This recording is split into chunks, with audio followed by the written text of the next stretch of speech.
to reflect, Senate, you were on the signal chat, correct? No. Okay, but did you review the material on the signal chat? No, I wasn't on it. Director Gabbard? Yes, Ranking Member. My answer yesterday was based on my recollection, or the lack thereof, on the details that were posted there.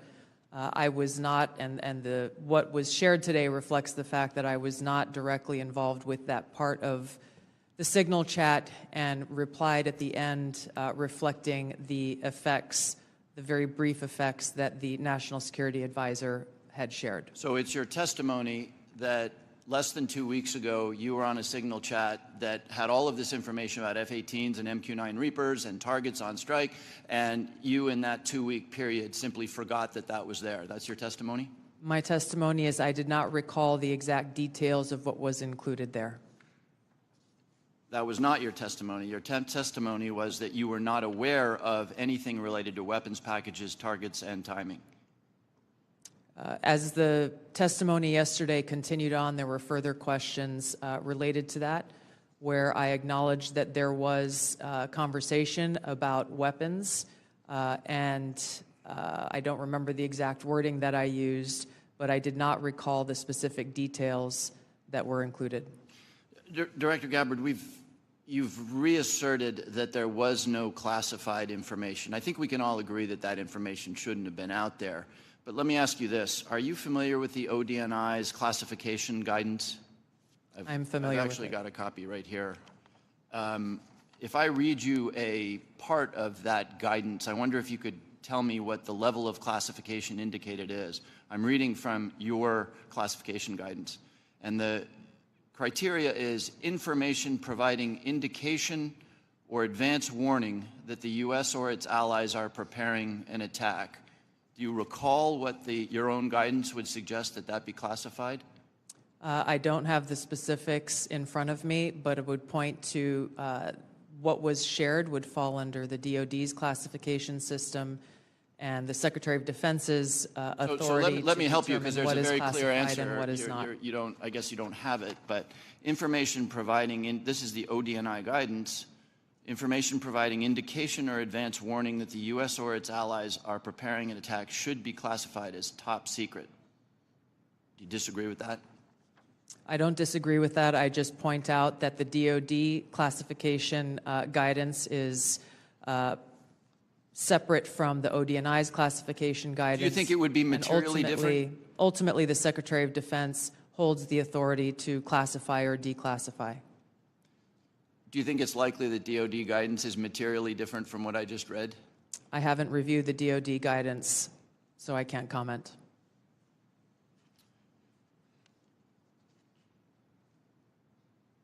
Director Gabbard, a lot of this suggests sort of a lack of sobriety. When there's punch emojis and fire emojis, it's a lack of sobriety. I don't mean that literally. But I have one last question for you, because I think people really listen to what you have to say.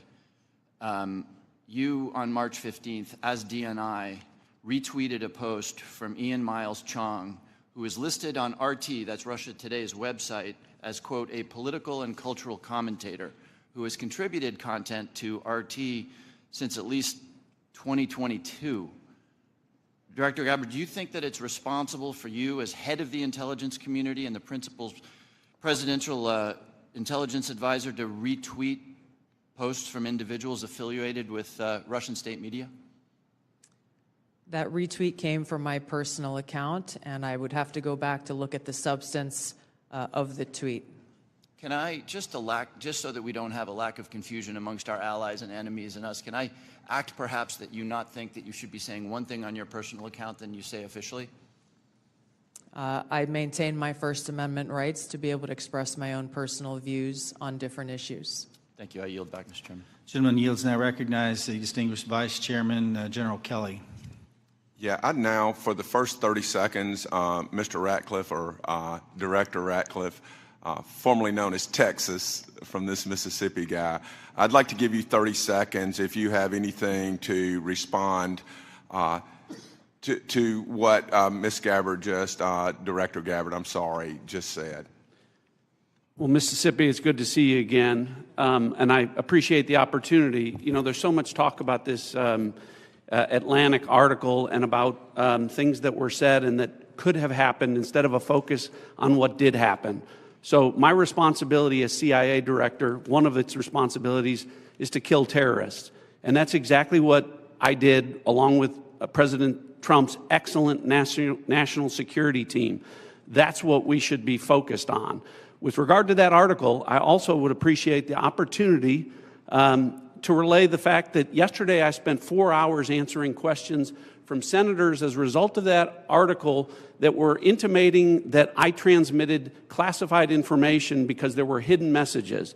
Those messages were revealed today and revealed that I did not transmit classified information and that the reporter, who I don't know, I think intentionally intended it to indicate that. That reporter also indicated that I had released the name of an undercover CIA operative in that signal chat. In fact, I had released the name of my chief of staff, who is not operating undercover.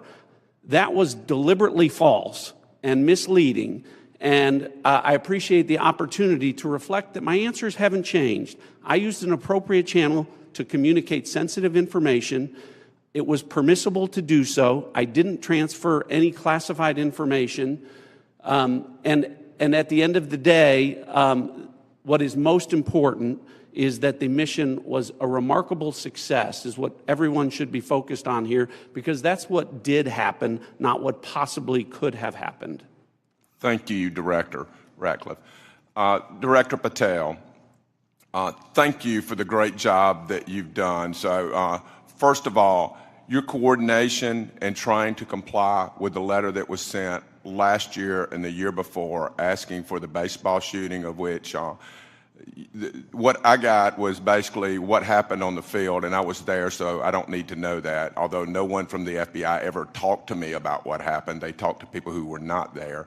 But I appreciate your commitment to getting us the full unredacted report, or the redactions, or to protect innocent people who are not part of the process, not the people who made decisions to classify that as suicide by a cop as opposed to an assassination attempt of many members of Congress, of which I was one.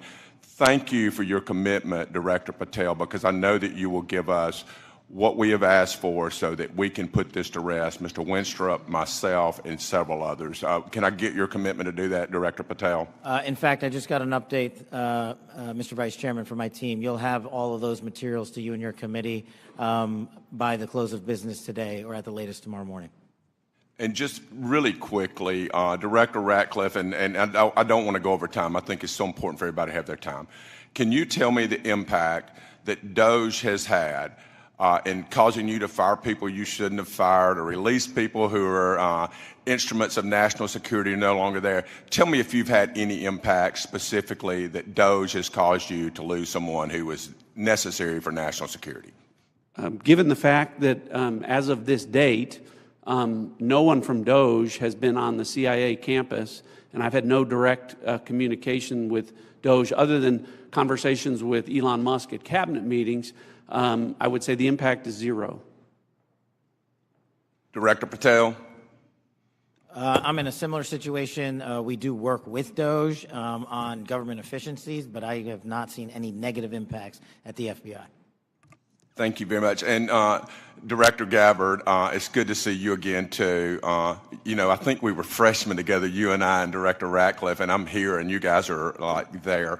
Have you seen any impact across the whole IC that DOJ has caused things that you can't respond to? Yeah, thank you, Congressman. It's great to see you all again here. The answer is no. Similar with Director Ratcliffe, DOJ has not been at ODNI. The President understands the essential national security mission that we have, and we are going through our own internal assessments to ensure we're achieving the effects in an efficient way that is responsible to the American taxpayer. Yield back, Mr. Chairman. Gentleman yields. Mr. Carson. Thank you, Chairman, to the witnesses, many of whom I've worked with in the past. It appears that this year's report omitted any discussion of transnational concerns like global health security, infectious diseases, and the role of conflict violence, and political instability play as drivers of migration, coupled with the administration's cuts to USAID and other international assistance, particularly health and humanitarian assistance. Won't these reductions and eliminations increase regional instability and volatility in areas already at high risk for threats? Was the IC consulted at all in the decisions to eliminate such critical funding, and why weren't these risks included in this year's report? Thank you for the question, Congressman. The direction that I gave to our National Intelligence Council as they were putting together the annual threat assessment was to focus on the most direct and extreme threats that we face from non-state and state actors. While I acknowledge the factors that you've mentioned create an environment that our operators and intelligence officials need to be aware of, this year's annual threat assessment was really more targeted to focus on the direct threats that we have the ability to affect and impact. Some of those were included here that you mentioned with regard to the effects and impacts of USAID. That assessment has not yet been done, or at least to my knowledge, and was not considered to be included here. Director Patel, this year's assessment, sir, confirms a threat I've worked on for a number of years, domestic extremists, including lone wolves, white nationalists motivated by racial or anti-government grievances, even religious grievances. Mr. Director, a few yes or no questions. Do you, sir, agree that these domestic threats must be addressed as thoroughly as foreign extremists? All threats like that will be treated equally, yes, sir. Is it true, sir, you moved personnel out of the FBI section responsible for countering domestic violent extremists? I don't believe I did that. Is it true, sir, that you've discussed disbanding this section? I don't believe I've done that. Will you pledge today, sir, not to disband this critical section? I will pledge to you today that any personnel matters that are being worked on currently, once finalized, the congressional notification will be published to your committee. Mr. Chairman, I yield back. The gentleman yields. Now recognize the gentleman from Illinois, the former federal prosecutor, Mr. LaHood. Well, thank you, Mr. Chairman. I want to thank all of our witnesses today for your service to our country. And I want to focus my questions this morning on FISA Section 702. And Director Radcliffe, welcome back to the committee. In your confirmation hearing before the Senate, you were asked extensively about FISA and Section 702, and I think laid out a compelling narrative on how, as you described it, quote, how indispensable it is to national security. And you were also asked about a warrant requirement on Section 702. And your answer to that was, quote, on whether a warrant makes sense on 702. Your quote was, the answer is no. We're talking about national security issues where sometimes minutes matter in the ability to disrupt or interdict the bad actors or to act upon the intelligence that you can gain from that, unquote. Director, I wanted to ask you, is that still your belief today regarding the warrant requirement?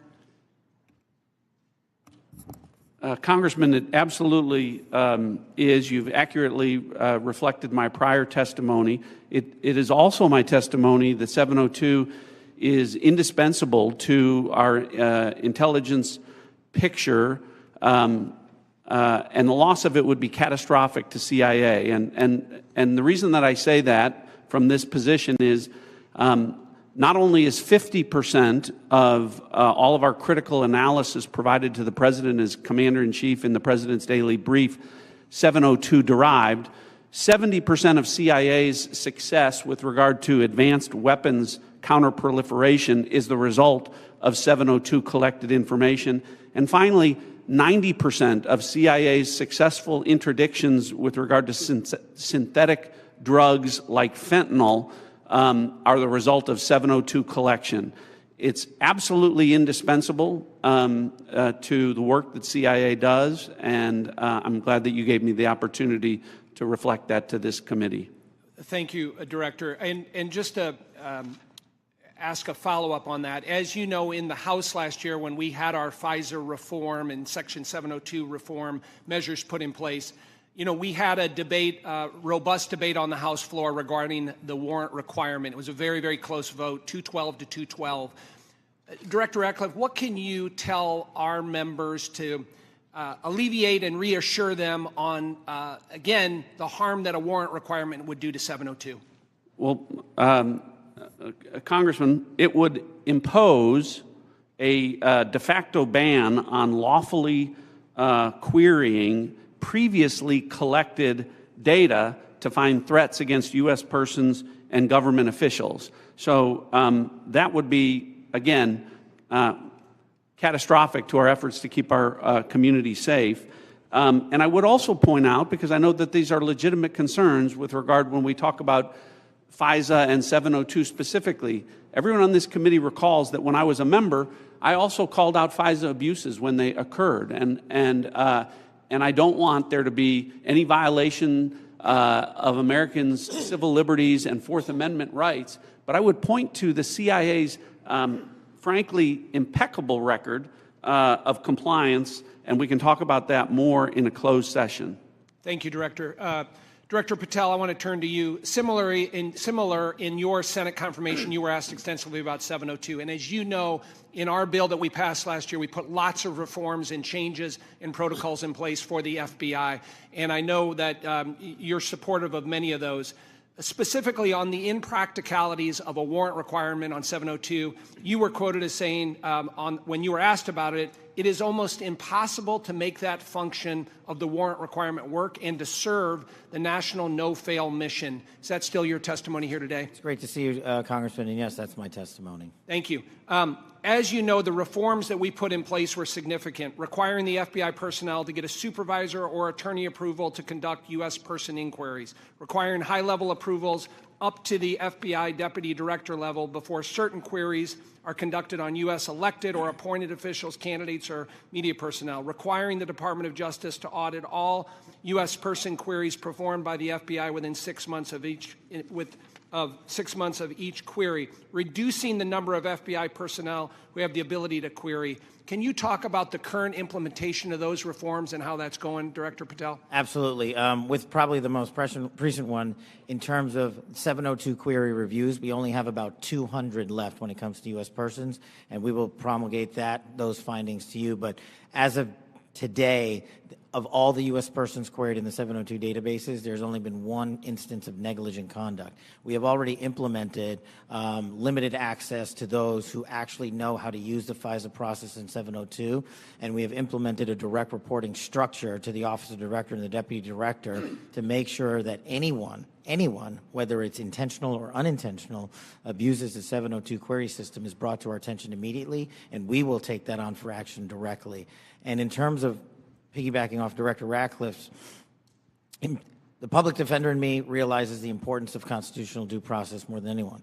The staffer in me from the House Intelligence Committee may be the only person who has worked more on FISA reform and exposing FISA abuse in modern congressional history. And the terrorism prosecutor in me and the JSOC civilian in me tells me that we cannot do away with 702 or FISA Title I and Title III, but we can work with you and your committee to make it better. I don't know all those ideas. I don't have all those answers, but you have my commitment that we will use it appropriately going forward. Thank you, Director. I yield back. Gentleman yields. Mr. Castro.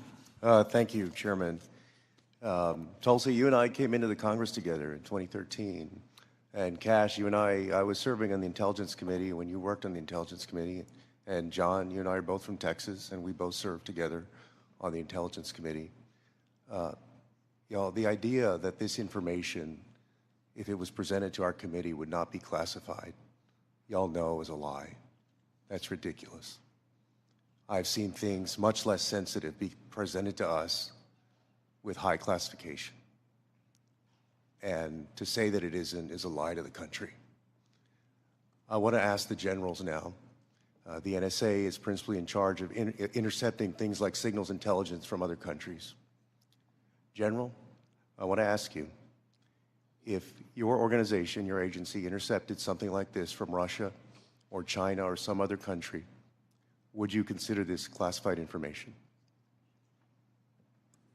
Representative, we would be classifying based off of our sources and methods. So those would be the things that, in terms of how we process, how we would be able to obtain the information, and how we'd report it, Sure. we would classify based off of our source and method. So if you knew that the Secretary of Defense and the National Security Advisor of Russia or China and the head of the Foreign Ministry and all of the folks who were associated with that signal chain, if you intercepted that information, General, would you consider it classified? So it would be classified based off of our collection. So the NSA would classify it, would Based off determine it of as classified. the protection of our own source and method, not necessarily based off the content, but how we collected that information. But it would be classified. Well, we certainly wouldn't be collecting on a U.S. person conversation. No, I understand. I'm We're saying collecting if you did your job and collected it from the Russian Foreign Ministry and the National Security Advisor and the Secretary of Defense and the President's Chief Advisor, there is no way, having sat on this committee for 9 years, that somebody would come in with that information and give us something that says, unclassified, you can walk out of this room with this information and give it to whomever you want. You know, with all respect, you and I worked on the committee at the same time. Tulsi, you and I came in together. I've never had an issue of beef with you. John, you and I are both from Texas. Y'all know that's a lie. It's a lie to the country. I want to ask about the Alien Enemies Act really quick while I have time.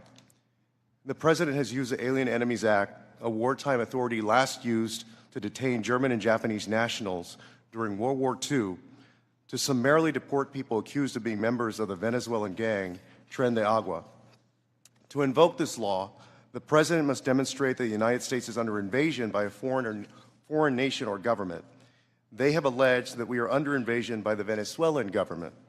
The idea that we are at war with Venezuela would come as a surprise to most Americans.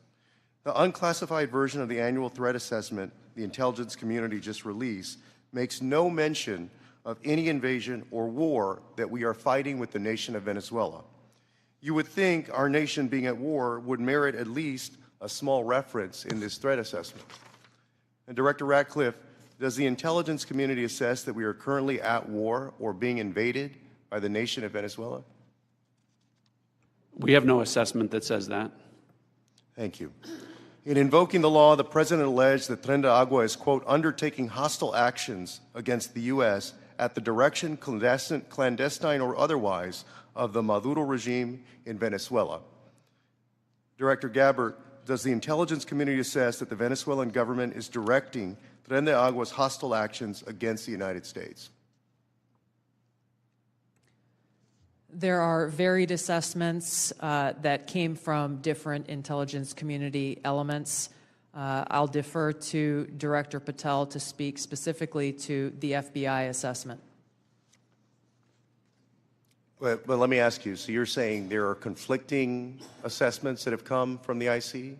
That's correct. Okay, thank you. We'll take it up in closed session. All right. You know, your threat assessment makes issue of, highlights fentanyl trafficking as a top threat to the United States, yet support for law enforcement cooperation with Mexico has been put on hold, and there's been a threat of invasion to Mexico by the United States. You assess that Russia's advanced cyber capabilities make it a persistent counterintelligence cyber threat, yet the administration shut down the unit at the Cybersecurity Infrastructure Agency tasked with stopping Russian cyber attacks. There are so many other ways that the actions of this administration have contradicted this threat assessment, and the administration is making the world and the United States more dangerous. I yield back. The gentleman yields.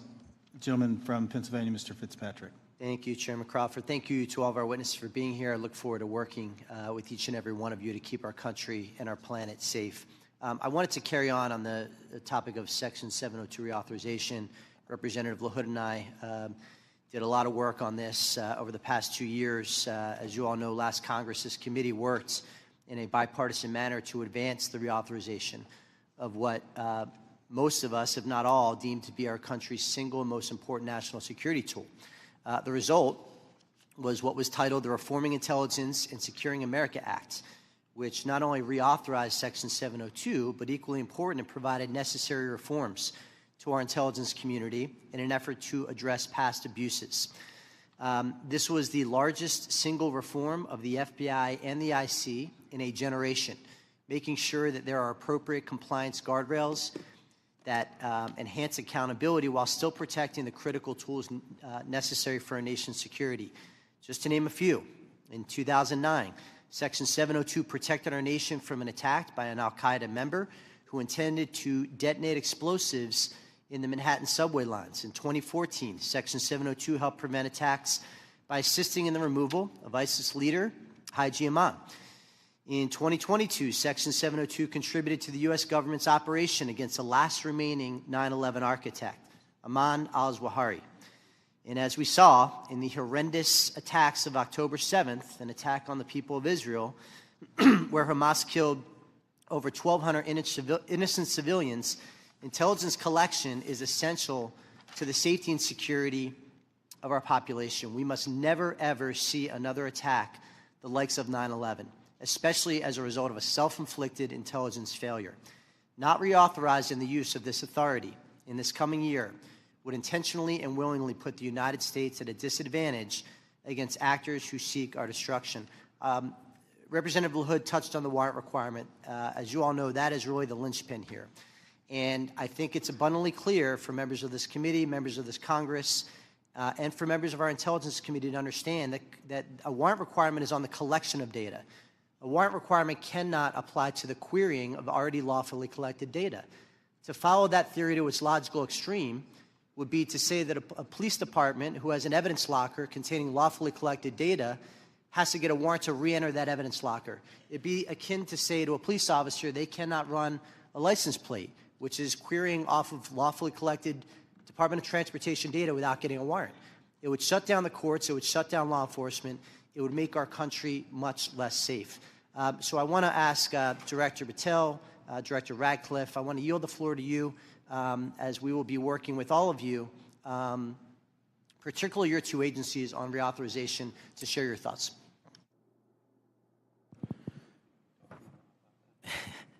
So it's great to see you, sir, and thanks for the question. Look, on 702, just to flesh out some of the more specific operational use that I have, it which specifically relates to what you just said. When I was a terrorism prosecutor, we used 702 directly to prevent the shopping mall in Houston from being blown up. We used 702 collection directly to prevent an attack on the state capitol in the state of California. And those individuals were prosecuted and are currently in prison. And balancing that awesome responsibility with the constitutional protections that every American should have when we're talking about U.S. persons specifically is something that I keep in mind on every single decision surrounding 702.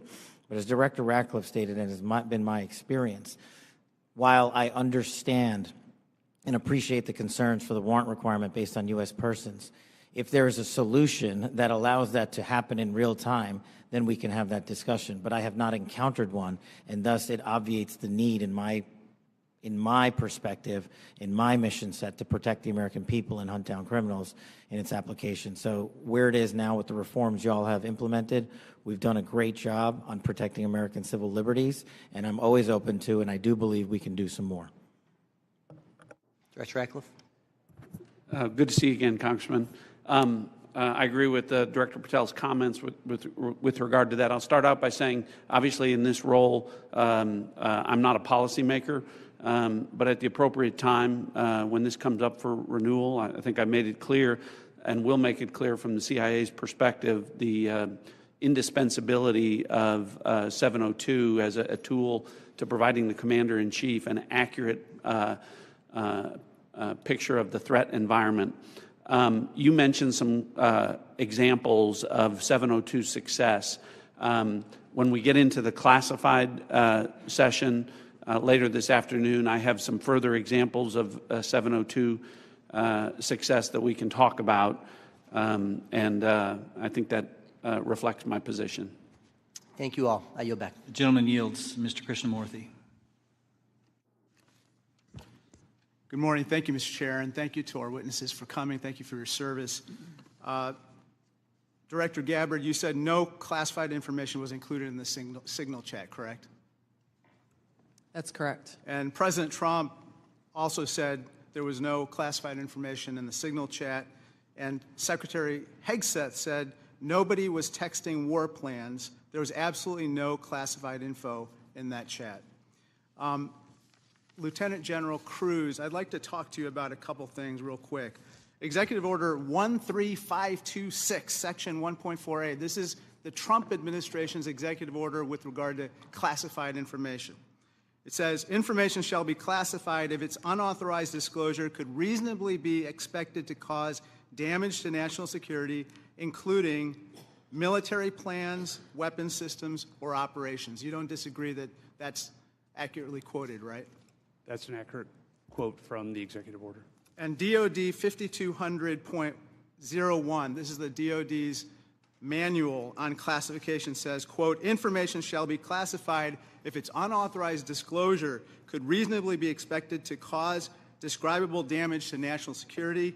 This includes military plans, weapon systems, or operations. You don't disagree that I quoted that accurately, right? That's also an accurate quote.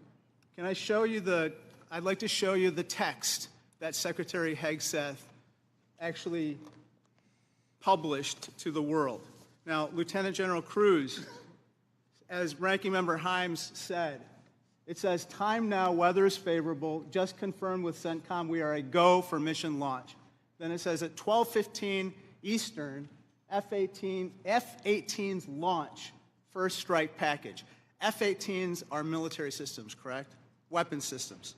They are. Okay. 1345, trigger-based F-18 first strike window starts. Target terrorist is at his known location, so should be on time.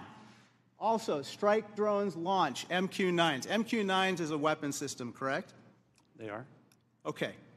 I think applying the executive order as well as the DOD manual to this fact pattern, we clearly have weapon systems that have been identified. That is classified information. Now, the reason why it's important that this information not be disclosed is that we don't want the adversaries to know what's about to happen, right, sir?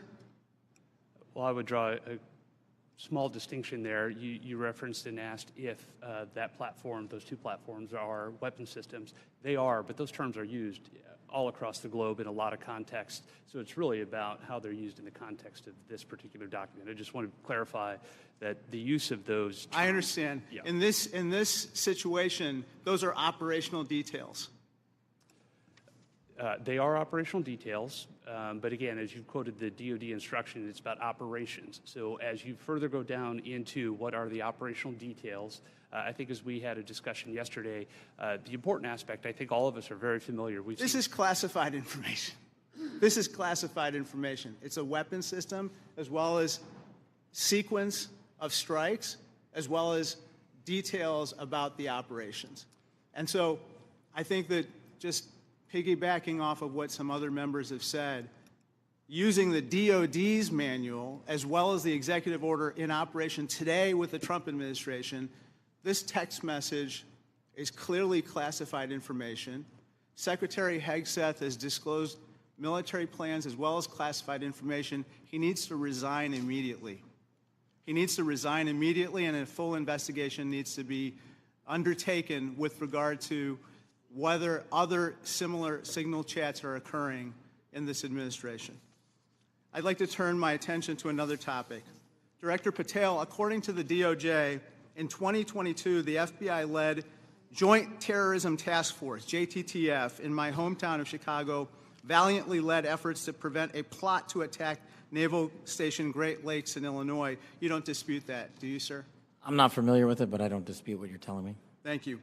A memo obtained by ABC 7 News of Chicago said that this task force will now be, quote, actively supporting, close quote, the Department of Homeland Security and its immigration enforcement. You don't dispute that either, do you?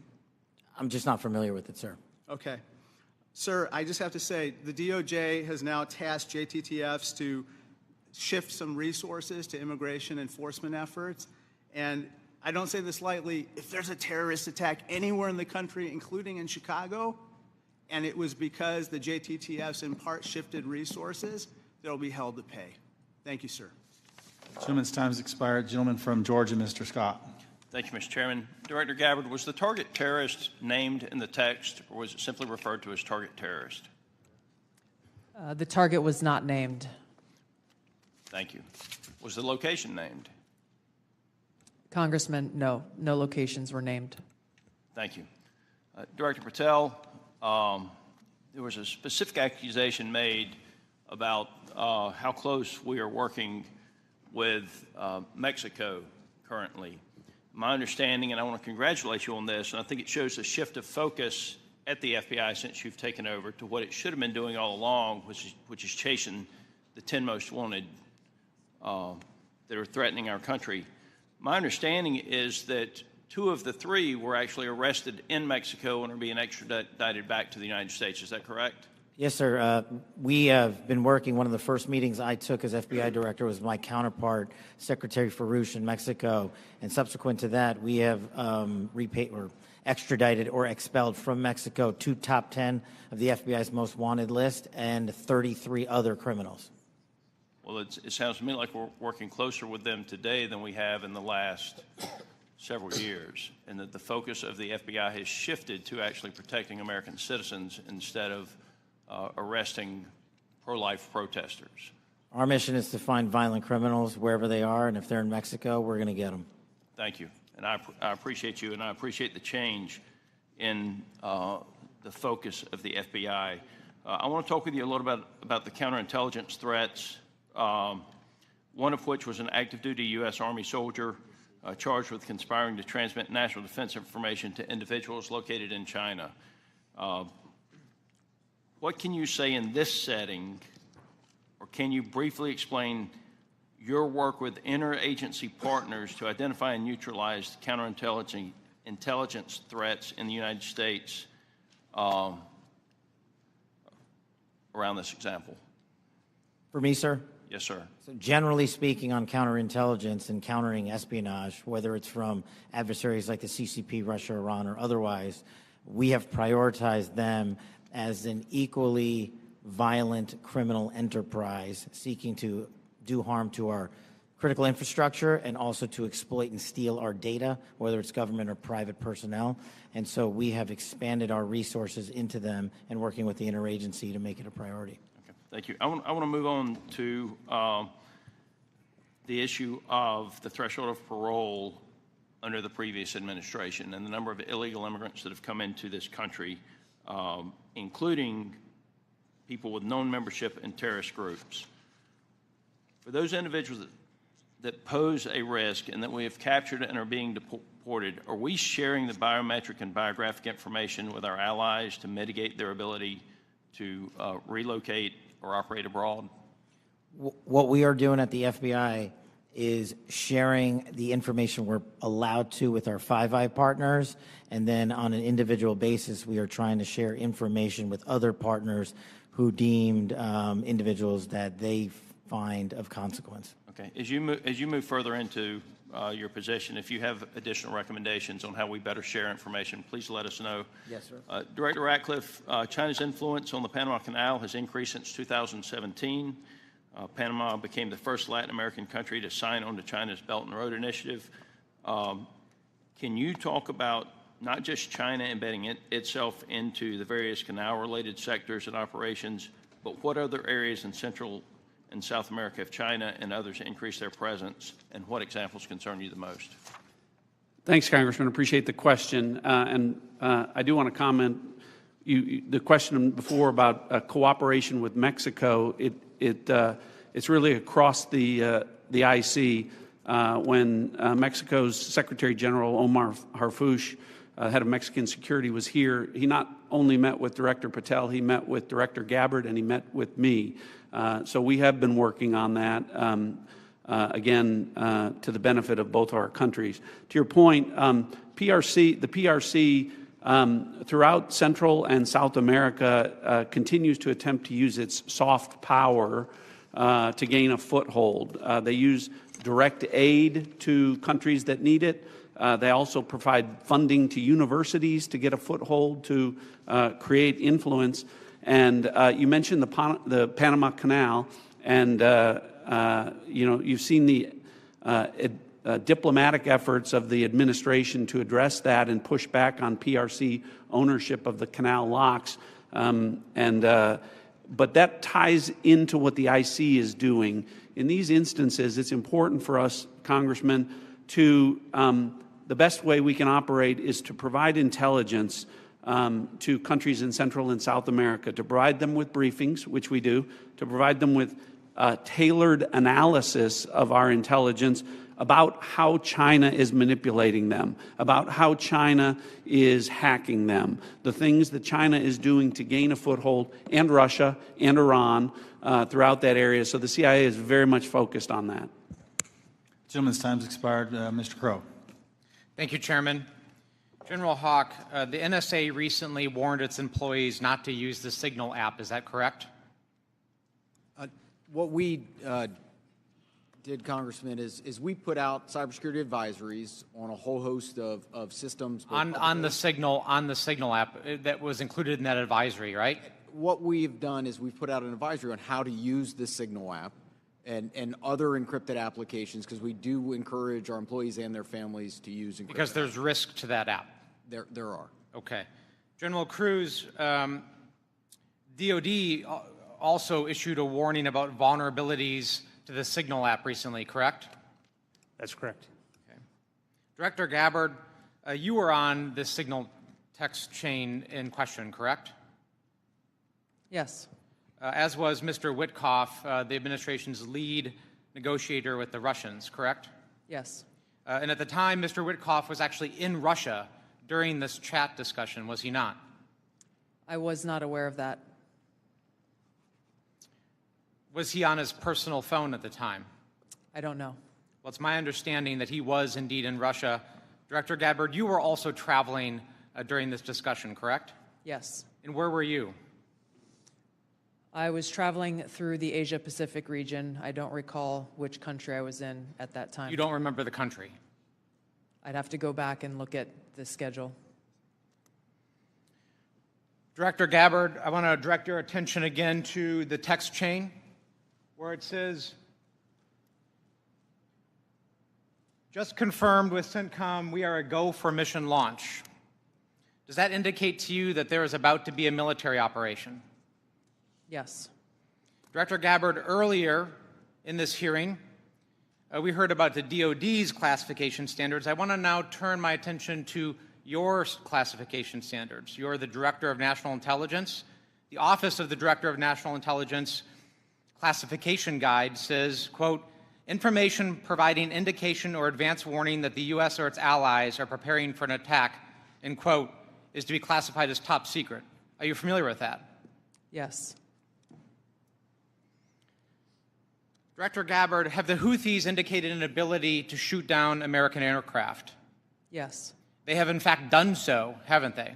Yes. Including MQ-9 Reapers, haven't they? That's correct. And that was one of the systems used in the attack recently that's the subject of this discussion, is it not? Correct. General Cruz, are you familiar with this system? I'm not wearing my glasses at the moment, but... Well, I'll help you out. This is an SA-3 anti-aircraft system. Correct. Are you familiar with this next system? I am. What is it?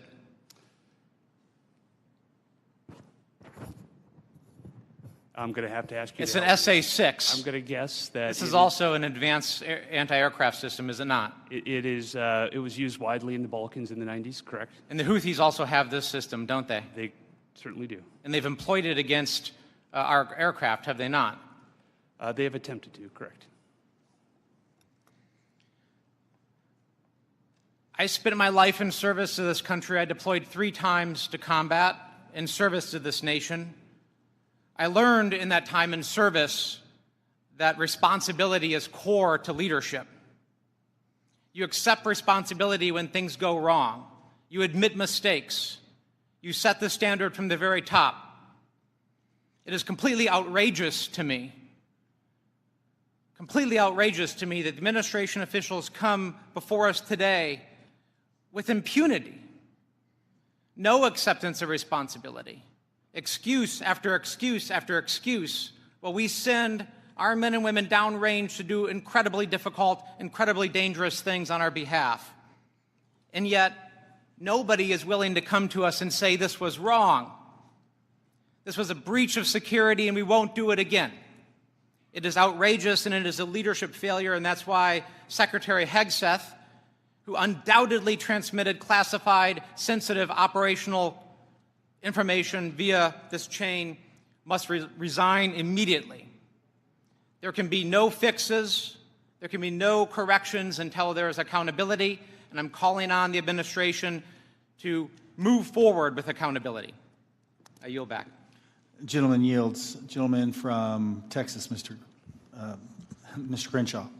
Thank you, Mr. Chairman. Thank you all for being here. Good to see many of you again, and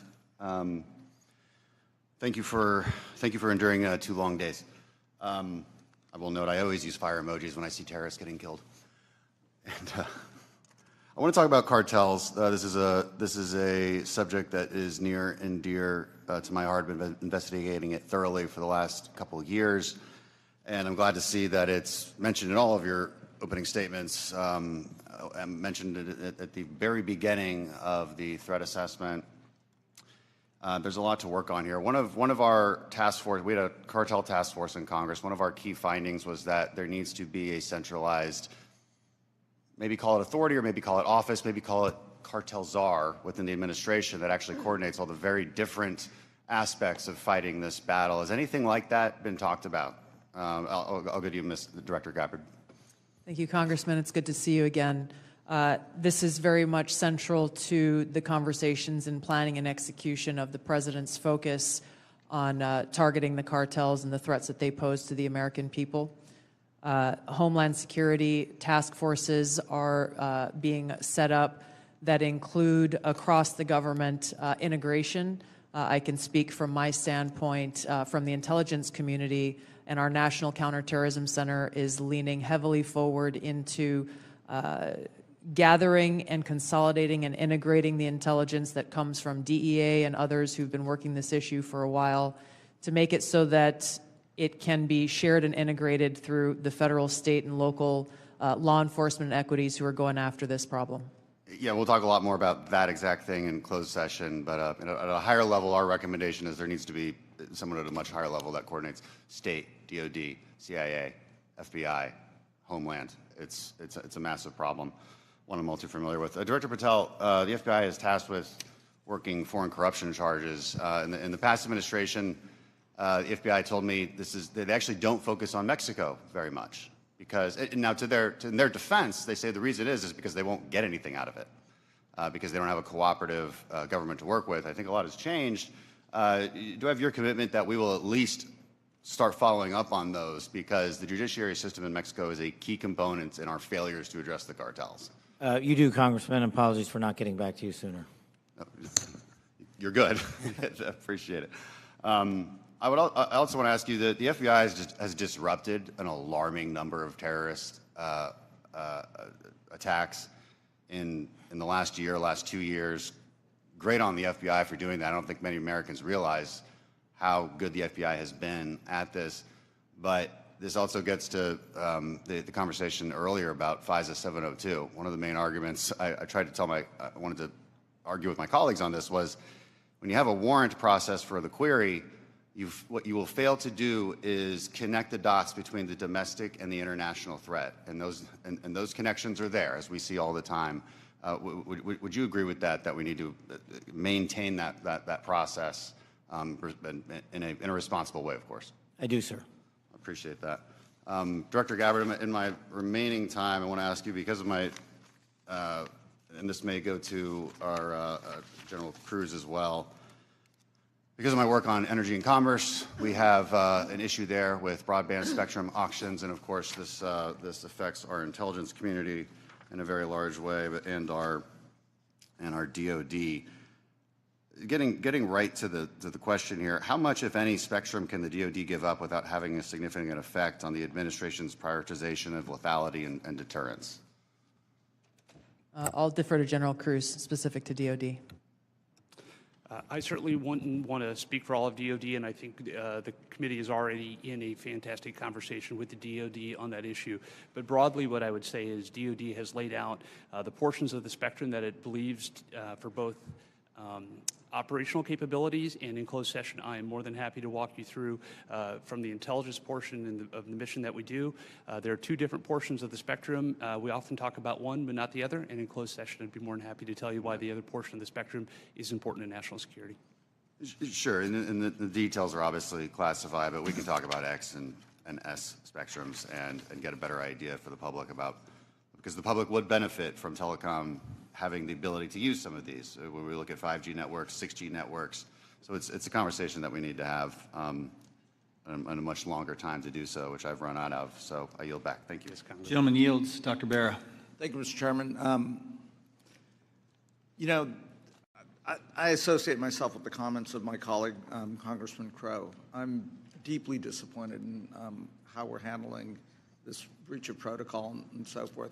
You know, every year at the beginning of Congress, we take an oath to office. You know, this is an awesome responsibility to be a member of Congress, to protect our country. We have no greater responsibility than to protect our homeland. And, you know, when I walk into this committee and the honor of being on this committee, I don't see Democrats and Republicans. I see folks that every day want to do the same thing. But as Congressman Crow suggested, the mark of leadership, and we all are leaders in this room, is to accept responsibility when mistakes happen. And that signal chat was a mistake. I'm not here to impugn your character. You were all nominated by the president. You were all confirmed by the president. But we have an awesome responsibility and incredible responsibility to the American people. And then given that we are the United States of America, we have a responsibility to the world. And this really was a breach of protocol. I'll take you at your word that we are going to do a full investigation of it. Our responsibility as oversight is to understand this breach, understand who leaked information, how that happened, and then hold those responsible. You know, I 100% agree with the chairman in his opening statement. He said, where trust is breached, those responsible need to be held accountable. So do I have, you know, Director Gabbard, we served together, we came into Congress together. Do I have your word, when this investigation is fully completed, we will get the full breadth of the investigation? Thank you, Congressman. That would be my intent. I will caveat that by saying that this is being conducted by the National Security Council. I've not gotten any indication that they would try to withhold that, but I can't speak for them. Okay. I also, you know, I see way too much politics when it comes to our national security and our national defense. We've got to keep politics out of this. We're not Democrats or Republicans. We're Americans. We're tasked with the responsibility of keeping our country safe. Director Gabbard, you have an awesome responsibility here to advise the president, to collate all the information, everything that the IC is providing, and provide that best advice and guidance to the President of the United States. We have to keep politics out of this. Even if the President disagrees with this, if it goes against his personal wishes, if he's considering an order that potentially is unconstitutional or illegal or compromises our security, I want your word that you will always provide and give that honest advice to the President, even if it will make him angry. Thank you, Congressman. I appreciate the question because, as you said, I do take this responsibility very seriously. And it was my commitment to the President, to the Senate, and the American people that as the Director of National Intelligence, I will ensure to provide the President and all of you as policymakers with that unbiased, relevant, and timely intelligence. And to your specific question, the answer is yes. I will inform the President of that accurate, timely, unbiased intelligence reporting, whether it is something that agrees with an assumption or a view or an objective or not. That's my responsibility to him and to the American people. Great. I would just offer advice. In your role, what you do on your personal devices versus your official devices, you're speaking to the public, and I would just offer, you know, as I conduct myself, what I say personally is always going to be considered Congressman Barra saying it. General Hawk, I've appreciated working with you and, you know, have a deep concern about our cyber vulnerabilities. And we will go into some of this in the closed session. but salt typhoon is something we take very seriously, as well as volt typhoon and the compromises. Can you just briefly give us an update of where we are with those two? So, Congressman, we share your concern in terms of the overall ensuring that we can protect the critical infrastructure of the United States. The area that we have been deeply focused on is our ability to partner with industry. 99% of our critical infrastructure is controlled by our industry. So our ability to bring government information to be able to understand what threats look like and the origin of those threats, help inform how industry can defend that and also create the necessary equipment to ensure that we're secure.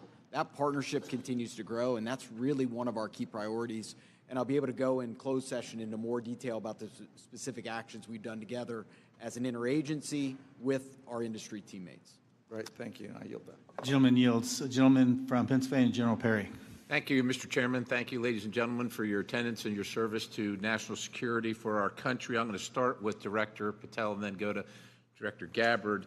I'm concerned, like many Americans, about the wide-scale purchase of land, real estate, et cetera, by the Chinese Communist Party or those sanctioned by the party in America, especially those lands proximate to sensitive military sites or sensitive national security sites. Director Patel, I think we can all understand that that could lead to the ease of nefarious activities of numerous sorts. What do you think should be our posture or our policy from a national security standpoint regarding the purchases of these land and the ownership, occupation, utilization, et cetera, by the Communist Party sanctioned use? Well, Congressman, I appreciate the question, and I'm not going to shape foreign or national policy, but from the FBI perspective, if we had federal statutes to enact criminal allegations and pursue those relating to these matters, we would do so. I agree with you that having CCP actors purchasing large swaths of land next to military installations is a national security issue, a major one, and I would highlight to the American public, we're not allowed to buy farmland in mainland China or in Russia. So I don't know why we let that happen here, but that's a personal matter for me. If I were given more legislation on it, I would love to act on it. Thank you. Director Gabbard, I'm going to look at, keeping with the same theme, crypto mining by the sanction. Well, you can't crypto mine in China, right? It's outlawed in China. However, of course, we're supportive of crypto, I am, in the United States of America, but China's mining in America where they can't mine in China. And in particular, I'm thinking about one site where the mining was occurring close to intercontinental ballistic missiles, and CFIUS was tipped off by Microsoft. And of course, there are actions ongoing. Should the Chinese Communist Party, sanctioned individuals or interests be allowed to crypto mine near sensitive military or national security sites in the United States of America? And if not, what should we be doing about it? Thank you for your question, Congressman. I'm not fully aware and up to date on the specific example that you've mentioned, and I'll go and look into that and get back to you further. Right. Absolutely. Look forward to having the conversation with you. Broadly, this is obviously a concern, that any of these activities occurring near or around any of our military sites creates that potential national security risk and the potential for foreign intelligence collection. I'm hoping it's a priority for everybody on the dais there. It is a priority, I think, for the American people, certainly for me. I want to move on in the time remaining with a related topic, which is the hundreds of incidents by predominantly Chinese students, oftentimes called gate crashers. So this includes the two gentlemen in uniform on the dais. I'm going to kind of point to three events that happened just last year. One in Grayling, Michigan. 5 Chinese students are charged for lying and concealing evidence. One in the University of Minnesota, where a drone flew over Newport News and took pictures of classified information regarding ships and classified systems. and then one at the University of Florida regarding the illicit acquisition and shipment of toxins, biomedical drugs, and research supplies to China. In these cases, or most of these cases, we encounter these people and then we release these people. As a matter of fact, in the case of Florida, apparently she found out that criminal charges were being prepared, and she dropped out of school, and her whereabouts remain unknown at this point. What should be our posture? Because we're trying to follow up after the fact. We're encountering these people, whether they're gatecrashers or whether we catch them conducting this illicit activity. We try and prosecute. That takes a lot of man hours, as you know, Director Patel. Is this the best policy, or is there something better that we can do? I mean, the Immigration Nationality Act of 1952 gives the Secretary of State the authority to revoke visas. But should these people be allowed to come to this country in the first place is the question, and what should our posture be? Anybody? In terms of the visa issue, I know that the administration is working on a policy, but to directly answer your question, anybody who utilizes the student visa program to come to this country to conduct criminal activity should never be allowed in this country. And anyone that's doing it here in the United States of America from an FBI standpoint will be vigorously investigated, and will use the expulsion or criminal process on them. I yield, Mr. Chairman. Gentleman yields. Ms. Plaskett. Thank you very much, Mr. Chairman, and good morning to the witnesses. First let me say that we do have to, in this committee, try as much as possible to remain nonpartisan as opposed to bipartisan. I can recall being that way when I was counsel on the House Ethics Committee, and it's a hard position to take. But I'm really struck by the fact that in December of 2023, many people made Secretary Lloyd Austin go through the stages of the cross in self-flagellation and mea culpas for not informing the president that he was having a surgery. And now how we're treating Secretary Hedgepeth as if he is untouchable. Mike Waltz, when he was a member of Congress, went in the Committee on Armed Services to talk about and slammed Austin for holding himself to a different standard than the American people. And yet we are not doing this across the board. And that's disappointing, at the very least, very disappointing. Director Gabbard, thank you for your testimony. And one of the things that I believe I heard you say was that when there was a discussion by DOJ as to the cuts to foreign aid, that there had not been a request for an intelligence and national security or an intelligence assessment of the impact of those cuts. Was that your testimony a little earlier? Congresswoman, I have not seen any kind of actual official assessment, either within the intelligence community or outside of it, on what the effects of those cuts to USAID programs has been. But it was not requested by DOJ of you or of any of the areas in which you have oversight over? I'm not aware of any requests. Okay, great. Thank you. I know that there has been some open source reporting on what the effect of those cuts are. I mean, when we think about several examples, Kenya, our strongest regional ally in the Horn of Africa, and a key partner with us in the fight against terrorist group Al-Shabaab. And, according to the Washington Post, that's not definitive, and we can talk about this in closed session. Some Kenyan journalists are now being trained by Beijing, mirroring the U.S. programs that have been cut by the administration. Director Gabbard, is letting China train Kenyan journalists going to make Kenya more or less receptive to American requests of the Kenyan government, do you believe? As you said, Congresswoman, our relationship with Kenya has been very long-standing. So do cuts of ours to train journalists in Kenya make them more or less, and Beijing having that make them more or less receptive? Clearly there is strategic competition taking place. I'll withhold my personal view to look at an official assessment. Well, I was asking for your director view, not your personal view. And then additionally, we have ended Voice of America, which provided accurate, unbiased news, in our opinion. Meanwhile, St. Petersburg University has announced that it's opened 11 Russian language centers across Africa. that pay special attention to the promotion of traditional Russian spiritual and moral values. Director Gabbard, is Russia a friend or a foe? Are they our friend or our adversary? They are an adversary. Thank you. I believe that this reckless cuts make terrorism and our influence in Africa, which is on the front lines of terrorism, a real threat to us, and we need to be careful of it. Director Patel, one of the benefits of being here kind of in the middle is I get to hear other people's testimony and the questions that are asked. I know that Mr. Carson asked you questions specifically about the Counterterrorism Division. And we know that there has been some open source reporting that says that individuals within that division have been removed or been moved, not necessarily fired, but moved. Do you know if that is correct? I don't have any personal information on that, but people within the CTD component, which is a large component of the FBI, move all the time. And have they been moved?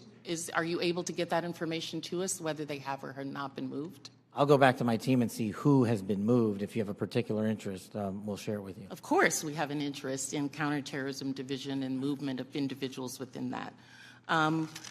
Because one of the other things I'm concerned about is you have stated, I believe in other areas, that the disbandment of certain sections of the FBI related to intel and breaking up components. Can you explain to us how you intend to do that or what you would like to do and why? My intention is to reprioritize counterintelligence authorities and cyber capabilities to focus on violent crime and national security, and that's what I'm doing. The gentlewoman's time has expired. Thank you. The gentlewoman from Missouri, Madam Ambassador, Ms. Wagner. I thank you, Mr. Chairman, and I thank all of you for being here and for your continued service to our country. Director Ratcliffe, you have repeatedly stated that China is our top national security threat, and I agree. What was the biggest gap in intelligence collection toward China during the previous administration? Good to see you, Congresswoman. I think our collection against China as a hard target in the prior administration was lacking in several areas. I would say primarily in human collection and also with regard to the processing of open source information relating to China. I think part of that relates, Congresswoman, to the policies of the prior administration about treating China as a pacing competitor, I think was the word, as opposed to an adversary.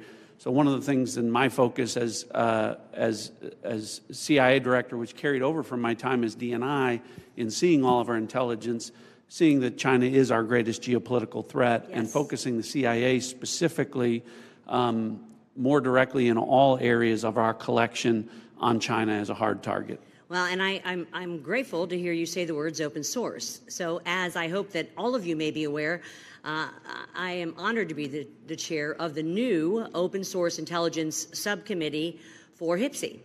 It is the first time this committee has focused specifically on an intelligence discipline, I'll say. We established this subcommittee because private companies, researchers, and most importantly, foreign adversaries, as we speak, are taking full advantage of the explosion of commercially available information. HPSI has taken a stance that OSINT, open source intelligence, should mature as a primary discipline on its own accord. Director Ratcliffe, your agency kind of produces the lion's share, I'd say, of OSINT. Do you agree, sir, that open source intelligence should mature to be a primary discipline? Absolutely agree. So as you know well, Congresswoman, the CIA is the functional manager for OSINT, just as we are the functional manager for HUMINT across the IC. And OSINT, open source intelligence, reaches, frankly, policymakers as the most cited material in the President's daily brief as part of a long list of tailored production that we do. By a large percentage.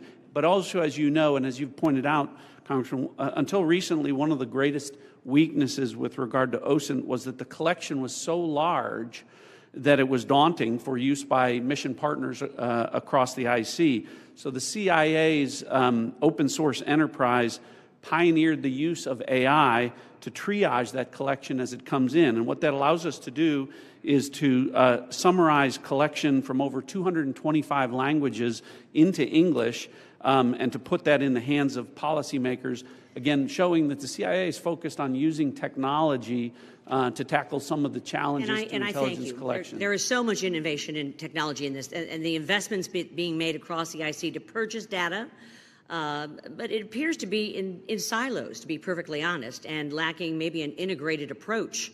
I believe that that is because there, frankly, is no clear lead for OSINT in the IC. And as part of my oversight responsibilities, I plan to review the various ways in which the intelligence community buys commercially available information to determine if there is a more efficient, cost-effective approach, especially when it comes to the taxpayer's expense. Director Gabbard and then Director Ratcliffe, can you, and in my brief time, quickly share your thoughts on which agency should be the primary organization to manage OSINT and why?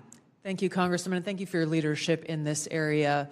I look forward to following up with you in detail, but the Office of Director of National Intelligence is tackling exactly the problem that you've identified, that we have multiple elements across the intelligence community essentially wasting taxpayer dollars by contracting separately to get after the same collection of OSINT and commercially available intelligence. So this is something we're actively working on and look forward to working with you. And do you agree with Director Ratcliffe that this should be a key discipline? Yes, I do. Thank you. My time's expired, Mr. Chairman. I yield back. The gentleman yields. Mr. Gomez. Thank you, Mr. Chairman. So I want to make a few things clear before we move on to other questions regarding the Signal chat. Director Gabbard, yesterday before the Senate Intelligence Committee, specifically when answering Senator Kelly, you repeatedly said you did not recall any discussion in the Houthi PC small group discussing operational details, strike targets, the type of vehicles and military units involved, or the timing and order of strikes. Do you stand by your testimony from yesterday that you do not recall any of the discussions regarding this type of classified information? Yes or no? My response in the Senate yesterday, yes, I stand by that response. Obviously, the release of the screenshots that came from that chat group today were a refresher on what happened. As I said earlier, I was not involved with that portion of the chat, so it did not come to my recollection yesterday. Thank you. So I take that as you stand by your do not recall yesterday stance when you're asked those questions. You've been in office 43 days. Director Ratcliffe has been in office 62 days. This was considered the first major military operation using lethal force of the Trump administration. Was this the first? This was probably the first time that you've been involved with a discussion like this on a thread. It was not discussing. You were not on a group chat discussing where we're going to go for lunch. You're discussing putting men and women of the armed services in harm's way. That's a major decision. So, and when did that happen? 10 days ago? Okay, I'll answer that. It happened 10 days ago. Here's the point. Like something of this magnitude, it's something that you would not forget. It's something that most people, if you're taking this job so seriously, that you would not forget. I mean, since I've been on this committee, there's been days that I have woken up in the middle of the night from the things I learned in SCIF. So deciding to use military force is something hard to imagine. So the do not recall doesn't pass the smell test. It makes it's unbelievable that was the case. So that's what the American people don't understand. And I know a lot of folks in this administration were saying that they're going to take on the establishment and drain the swamp, but you have become that swamp in a matter of days. not weeks or months, days. So one of the things we're going to look into is what actually occurred, because the American people deserve a full accounting. Additionally, the main person who was involved in this thread that a lot of people want to talk to is Secretary of Defense Hegseth. And a lot of questions were brought up regarding his drinking habits in his confirmation hearing. To your knowledge, do you know whether Pete Hegseth had been drinking before he leaked classified information? I don't have any knowledge of Secretary Hegseth's personal habits. Director Radcliffe, same question. Yes or no? No, I'm going to answer that. I think that's an offensive line of questioning. The answer is no. I find it interesting that you want to... I'm going to answer. You asked me a question. Do you want an answer? No, listen. You don't want to focus on the good work that the CIA is doing, that the intelligence community... Director, I reclaim my time. Director, I reclaim my time. Here, I have huge respect for the CIA, huge respect for our men and women in uniform. But this was a question that's on the top of minds of every American, right? He stood in front of a podium in Europe holding a drink. So, of course, we want to know if his performance is compromised. If people were asking if the General Austin was compromised because of a heart issue, was his performance compromised because of a successful strike? I bring my... You want to know? You want to talk about accepting responsibility? Do you think you should accept responsibility for a successful strike to make Americans safer? You want to focus on... I reclaim my time. So here's the thing. This is serious. As somebody, we've been briefed in this committee about using Signal. One of the things they basically said, the most secure, phone call. The least secure, text messaging. And we know that your people, Russians, Chinese, are on your phone. Gentleman's time's expired. Gentleman from Virginia, Mr. Klein. Thank you, Mr. Chairman. I'm going to give the director the ability to respond without being interrupted by his questioner. I appreciate that, Congressman. I guess, just a general reflection here, again, that for the last 2 days, members of the intelligence community have been asking questions about a Signal messaging group and not asking questions from Democrats either in the Senate or the House on China, Russia, Iran, and the real threats that are going on to the United States. And you can say that you care about the good work that agencies are doing like the CIA and that you care about 140 stars on the wall. But no one's asked me about my second day on the job here, where I lit the fuse that led to a foreign government participating with us to capture one of the senior planners of the Abbey Gate bombing that killed 13 Americans. And in the process, we worked with a government that previously hadn't, that hadn't cooperated with us on counterterrorism matters. Or the fact no one has focused on that within an hour of that taking place, I was on the phone with Director Patel and a few hours later with Attorney General Bondi, working together, the IC and the FBI working together to bring this person home in less than a week. Unprecedented success for the intelligence community and the law enforcement community. Exactly representative of the kind of work that we should be doing and the kind of work that an oversight committee should be asking about. But instead, we're getting questions about whether or not someone has drinking habits. I just wish in an annual threats hearing where the American people want to hear about threats, that's what we would be talking about. Thanks for the opportunity to clarify. Absolutely, Director. I want to thank you and all the people who work with you and all the witnesses and the men and women, the brave men and women who are putting their lives on the line each and every day for this country. And to the military as well, we are grateful and we recognize the sacrifice and dedication.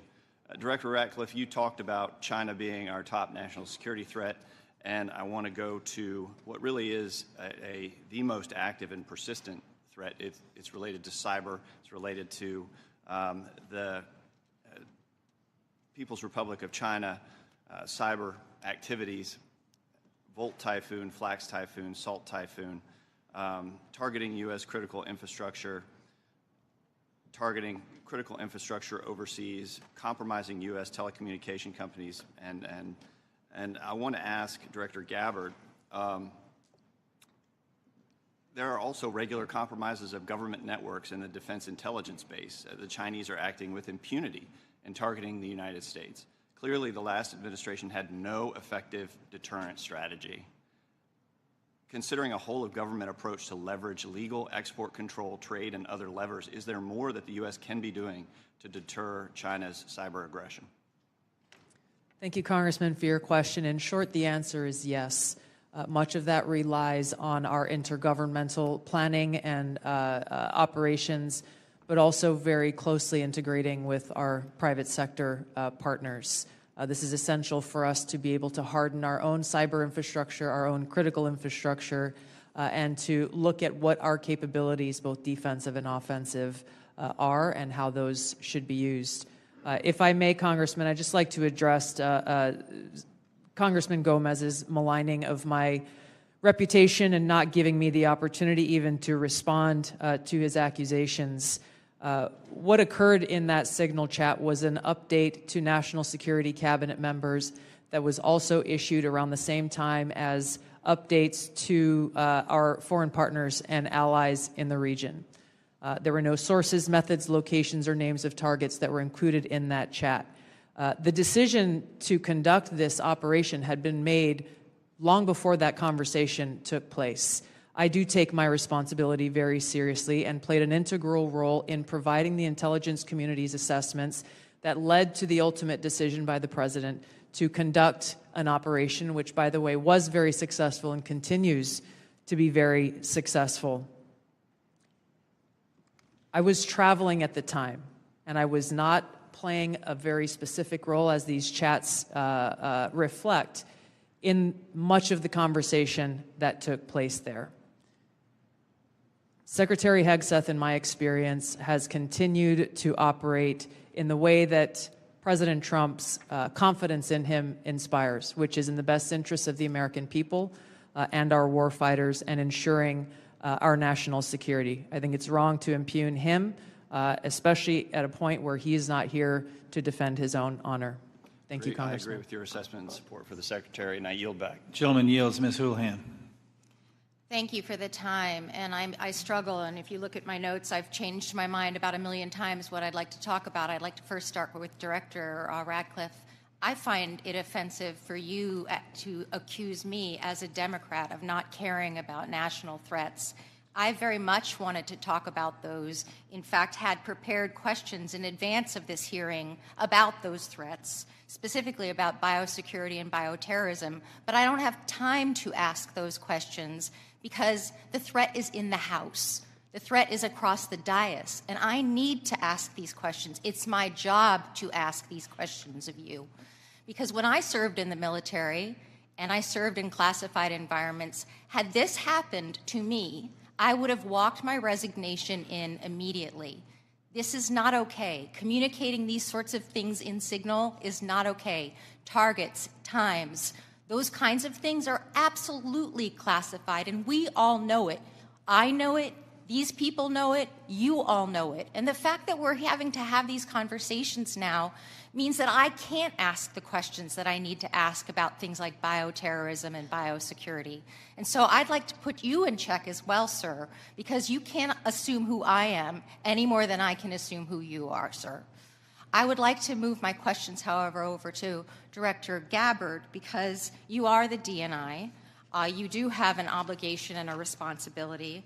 I'm going to speak to you specifically about the fact that you have spent much of your 40 days talking about the importance of making sure that we don't reveal classified information, making sure that we don't leak information. You're a former battalion commander in the Army.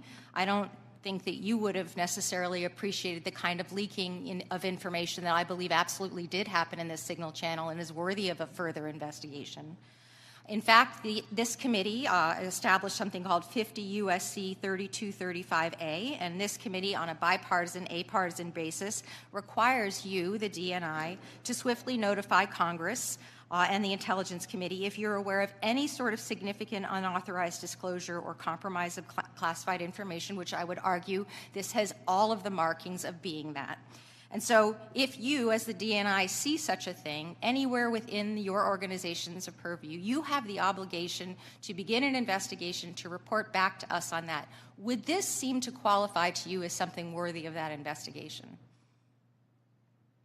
Thank you for your question, Congresswoman. In this situation, Secretary Hegseth has the Yes or classification no? and You are the declassification DNI. authority over DOD information. This chat did not have the auspice of being a DOD chat. There's no such thing as labeling it as DOD. This was a chat amongst a great variety of people, and you, according to our law that we passed here bipartisanly, have an obligation when you think there has been a tangible, significant leak of information to instigate an investigation. Do you not think it's important to do such a thing? Well, the National Security Council is investigating no? this inadvertent leak. And again, I point to Secretary Hegseth as having the classification. I and would argue that declassification Secretary authority. Hegseth, if he had the dignity that he needs to have, should be walking his resignation in, because I believe that his probably is heading toward being relieved of his duty based on what I think are significant and illegal leaks, most likely. I would like it if you would please commit to this organization that you will follow the law, and I would like it if you would also investigate what is likely to be more than just this chat. Because if there's one, there's more than one. If there's smoke, there's fire. Would you please obligate yourself and your organization to that investigation? Yeah, Congresswoman, yes, I will follow the law. Thank you. I appreciate that. And Director Patel, I learned just recently that you only heard about this yesterday, which blows my mind since I heard about it 2 days ago, and I'm just a low on the dais, junior chipmunk here. Did you really only hear about this yesterday? The exact timeline I'm not aware of, but yeah, I think it was yesterday or the night before. And now that another day has passed, do you believe... Well, actually, it was the night before the hearing. Now that another day has passed, do you believe that it's now time potentially for the FBI to open an investigation into this? I'm not going to comment on that. Because you're the director of the FBI, you don't believe it's appropriate to comment on that? Because there's a process in place, there's an ongoing litigation, and the National Security Council is reviewing this matter. And I'm not going to discuss any open or closed investigations. That ongoing investigation, literally, the lawsuit happened today or yesterday afternoon, and the idea that you don't have an opinion on this at this point is frustrating to me. No, it's not. I'm not going to prejudge any matters, and the men and women of the FBI will call the balls and strikes. Reclaiming my time, not sir. you. Sir, Mr. Chairman, I'd like to have... Gentlewoman's recognized. You have Thank 4 you. seconds remaining. No, I have more than You have that 2 because seconds Mr. remaining. Patel would not acknowledge Gentlewoman's me. time has expired. Mr. Stubbe. Thank you, Mr. Chairman. Director Gabbard, were there any sources described in the signal chat? No, Congressman. Were there any methods described in the signal chat? No. Were there any locations? No. Therefore, due to the fact that there were no sources, no methods, nor locations described in the signal chat, it does not make the discussion classified. Is that correct? That is up to the Secretary of Defense determination. The Democrats are obviously making the assertions that what was in the signal chat was classified and claiming that Secretary Hegseth put this war plan out to the world, which he clearly did not. Were there any names in the signal chat? No. Any targets? No. Any locations? No. Was there a unit name or location of that unit? There was not. Were there any routes described in the signal chat? No. Wouldn't an operational plan contain that type of information? Every operational plan I've ever seen has contained that information. Thank you. Shifting to the real threats to America, the southern border. Due to the previous administration's open border policies, they allowed over 10 million illegals into our country. And during that time, there was 1,511 terrorist-related encounters at land border ports of entry, according to CBP. As someone who fought in the war on terror, I find this deeply offensive, that the previous administration would sacrifice the security and safety of the American people in the manner in which they allowed terrorists, criminals, and rapists into our country. In your testimony, you state, and I quote, based on the latest reporting available for a year-long period ending October 2024, cartels were largely responsible for the deaths of more than 54,000 U.S. citizens from synthetic opioids. A lot of those citizens are from my home state of Florida. Cartels, narco-terrorists, and other violent transnational criminal organizations have violated the territorial integrity and sovereignty of the United States and have also fueled human trafficking and the opioid epidemic that many of my fellow Floridians have witnessed for far too long. I applaud President Trump and his swift decision to designate the narco terrorists and Mexican cartels as foreign terrorist organizations, and I want to thank each of you for making this a priority to fight against Mexican cartels, traffickers, narco terrorists that have been responsible for killing hundreds of thousands of Americans. For every narco terrorist and cartel member violating our sovereignty, poisoning the American people with fentanyl and other illicit opioids, know this: your days are numbered, and know that the full force of the U.S. government will soon address your atrocities once and for all. Director Patel, it's no secret that there is a growing presence of Mexican cartels operating fentanyl synthesis labs just over our border. Just last year, the CBP estimates that more than 21,000 pounds of fentanyl was seized at our borders. That is enough to kill more than twice the population of the world, of our country. What actions are you taking to strengthen the FBI's fight against illicit fentanyl within our borders? Thank you, Congressman. It's good to see you. We have made it a priority at the FBI because fentanyl and illegal narcotics kill an American citizen every 7 minutes. That is a national security crisis, not just at the southern border, but at the northern border. And the Mexican cartels, along with their illicit partners in the CCP and other adversarial countries that are doing harm, are not just taking the fight down south, but they're bringing it up north. So we need to be more vigilant as to what's coming in through our northern border as well. Known and suspected terrorists are flowing in through our northern border more than they are our southern border, I would say, because of the successes we've had in closing the southern border.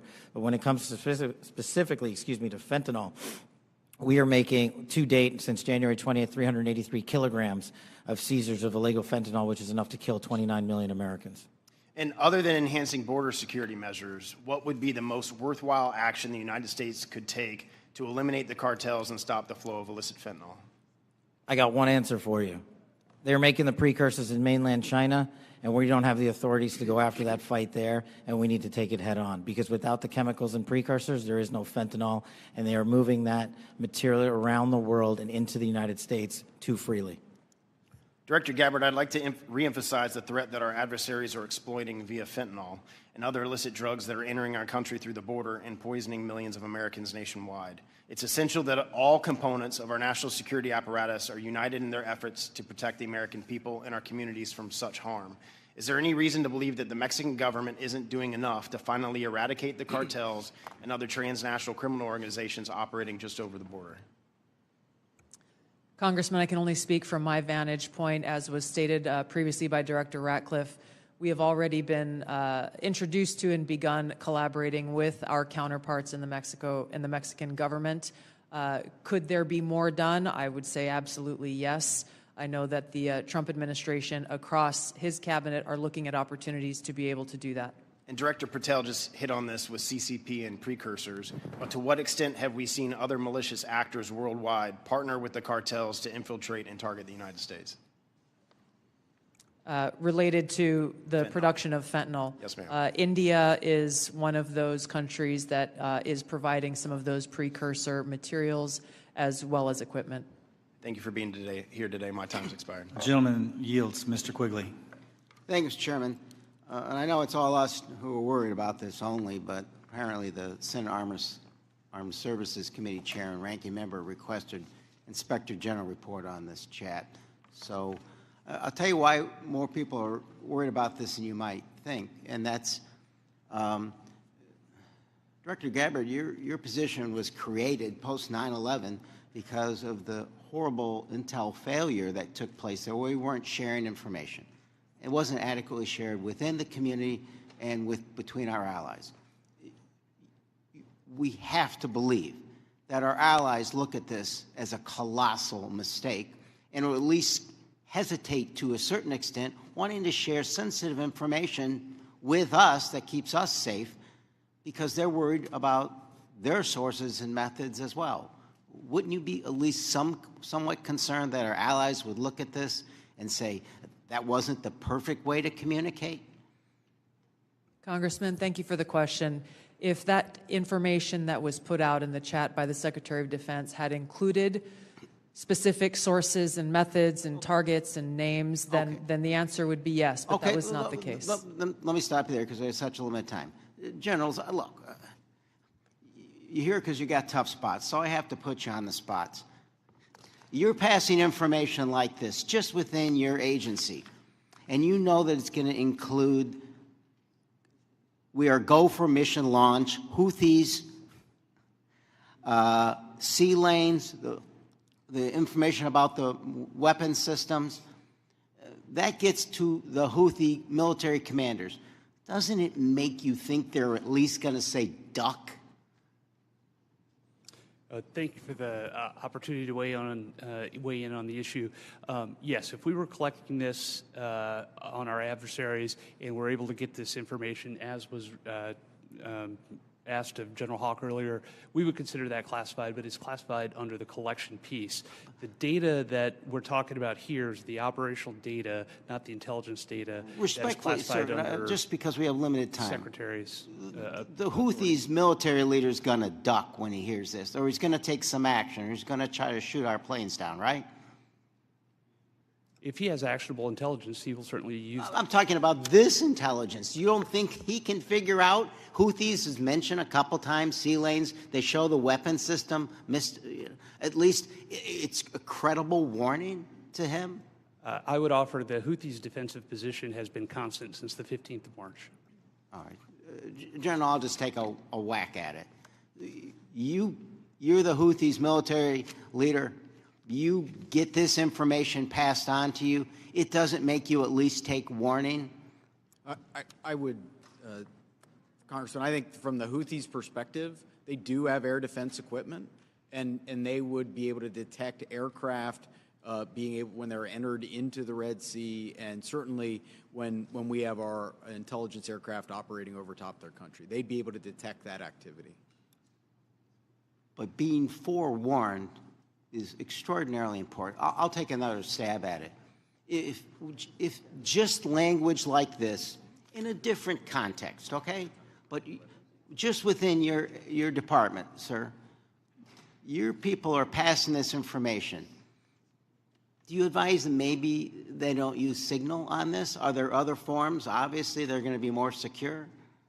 What I would offer is the data that we would be passing would be the full target packages and the full set of operational information. Okay, but even if it was just this, do you really want to give the possibilities that they could be breached, hacked, and they would get this information? Wouldn't you, even with just this, sir, respectfully, wouldn't you want to use a more secure means of communicating?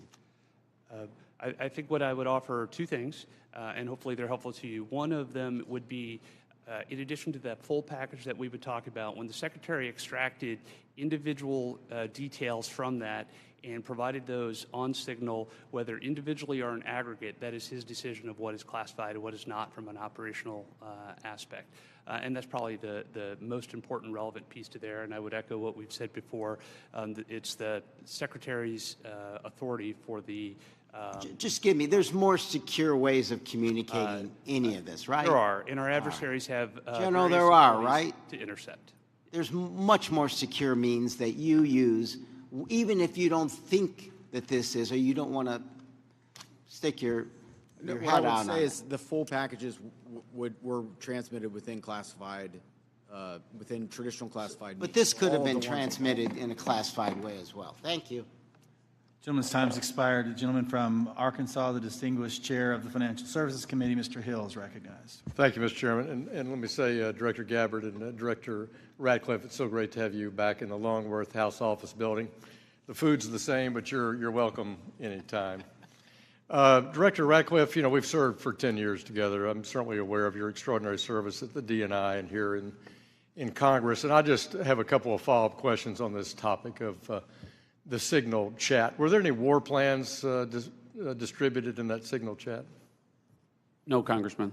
And were sources and methods that would compromise our intelligence system or your agents in the field around the world, were they discussed on the Signal chat? No. I appreciate that. I just think that's an important thing to have on the record. Director Patel, I co-chair the Americans Wrongfully Detained American Hostage Task Force here in the House, and I just, in fact, left Tigran Gambaryan, a former FBI official who I helped get out of prison in Nigeria last year. I just left him a few minutes ago. You've you know this issue very, very well, and President Trump's made such a commitment to bring Americans home. There's some 30 Americans still wrongfully detained or held hostage abroad. Is the FBI committing to work through its officials in our embassies around the world to bring those Americans home? Thank you, Congressman. And as you know from my prior service in the prior administration, President Trump brought home over 50 hostages and detainees worldwide, and that effort is being redoubled now until every single American is home. And the FBI, from my perspective, has been given a directive that any wrongfully detained or captured person overseas is a priority to bring back. We're so grateful to the President for making this a priority. We don't want our citizens that hold a blue passport to suddenly be a target in all their interactions around the world. That's wrong, and I'm glad President Trump's made it a priority. I look forward to working with you on that. Since November of 2023, I've been pursuing aggressively in this committee the U.S. government's policies and procedures for handling border encounters, specifically known or suspected terrorists. To quote former FBI directors, testimony before the Senate, there are blinking lights everywhere of concern. But despite my numerous attempts, including multiple briefing requests, letters, legislative provisions, a GAO report requested, the prior administration refused to provide requested information and data on what the public now knows was a very dangerous situation along the U.S. borders that President Trump now has as a priority of fixing. In January 2024, there were 176,000 encounters along the southern border, with 51,000 occurring at ports of entry and 124,000 between ports of entry. Comparing that to the work just in the first few weeks of the Trump administration, total encounters are down to 61,000 along the border, with 32 at ports of entry and 29,000 between ports of entry. For the record, that's a 60% reduction. Director Patel, since President Trump took office in January, as we've seen these plummeting border encounter numbers, has the country seen a drop in known or suspected terrorist encounters at the border? Thank you, Congressman. It's one of the issues I really wanted to address today. And I think the country deserves to know that known or suspected terrorists, KSTs, are coming in with much less frequency at the southern border. In fact, if my information is correct, 2 since January 20th. And they are coming in with much greater frequency in the northern border, and since January 20th, that number is 34. And those metrics carry out over the last year in terms of ratio. So what it tells me is that known or suspected terrorists, the individuals that want to do the most harm to this country, are utilizing the northern border, and we got to refocus assets up there. Yeah, which I think is good. And I'm glad the prior administration did declassify the ISIS arrests in Philadelphia and did declassify the a citizen that was coming across the northern border to do harm on Election Day. That's good, but we have much more to do. And Director Gabbard, I need your help working with your colleagues here. It's this idea of requesting coordination between Director Patel, Secretary Noem, and the committee with fused data on known or suspected terrorists. Whether it's TSA data, BPP data, FBI internal data, we want to have that coming to us. Where are these people? What's been done with them? What is the government's position on? Will you commit to work with us as OD and I to get this information from across the government IC? Absolutely, Congressman. And as you know, our National Counterterrorism Center was really created to fulfill exactly that task, so that we're not dealing with multiple vetting systems that are coming up with different results, that we have this central vetting database to be able to identify those known or suspected terrorists who may be trying to come into our country, or who may be one of the tens of millions who illegally crossed into our border, may have come into our country during the last 4 years. We look forward to working with you. Thank you for your answers, and I yield back. Gentleman yields. Ms. Tinney. Thank you, Mr. Chairman, and thank you so much to all of you. There's so many great questions that I have to ask, but I want to start with Director Patel, and I just want to first, before I get into a couple issues, thank you so much for your outstanding service and your recognition and focus on the northern border. My entire district is the northern border of New York with Canada. I just want to first jump into this issue for, Hamas attacked October 7th. The world watched in horror. Designated a foreign terrorist organization in 1997, killed over 1,200 civilians, and including American citizens, and many remain hostages. Only slightly less disturbing, we had a myriad of seemingly coordinated pro-Hamas demonstrations that have taken place all over the United States, in my state of New York, on college campuses, in Washington, D.C., universities. Director Patel, does the FBI have any open investigations into the organization, the leadership, and the funding of these pro-Hamas demonstrations, with students such as, and groups such as Students for Justice in Palestine? Thank you, ma'am. And I'm limited by what the Attorney General has already publicized, but as you know, there are open investigations based on what's been made public.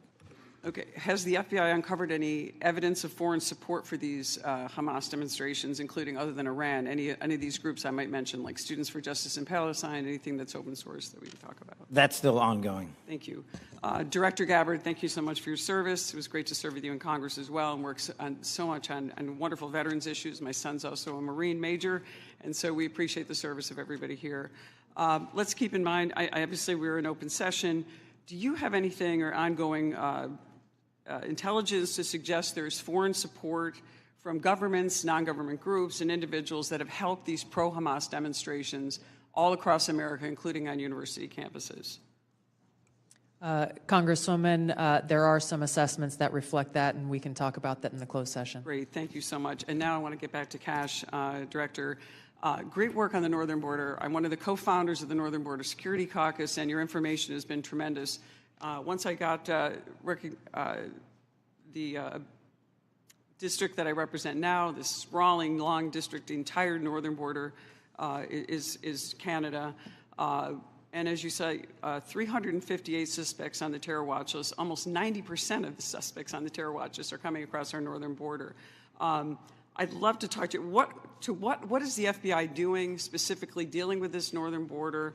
And what access point are you? Who are you working with? Is there a way that we have got a way to handle this with the foreign terror threats? And I say this in light of my district specifically, where New York State, led by Democrats, by the way, is notorious for their unwillingness to work with law enforcement.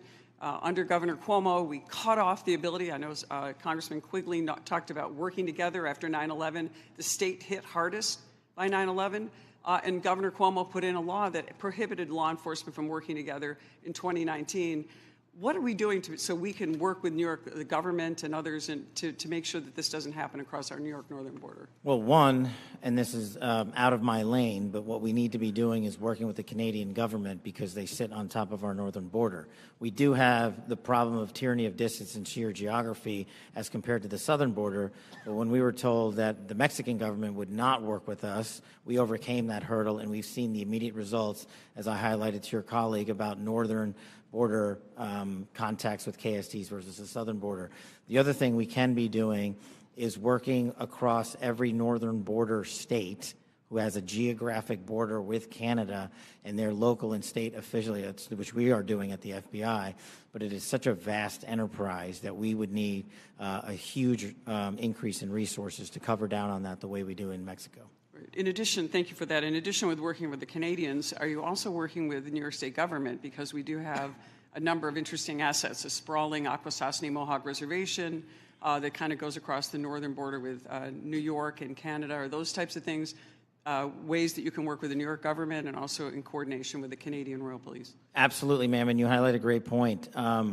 A lot of the northern border touches upon tribal lands, and we need to work with tribal leaders throughout the country as effectively as we do with state and local governments, and at the FBI we're doing just that. Thank you so much, and I really appreciate all of your service, and I yield my time back. Gentlewoman yields. Gentleman from Texas, Mr. Fallon's recognized.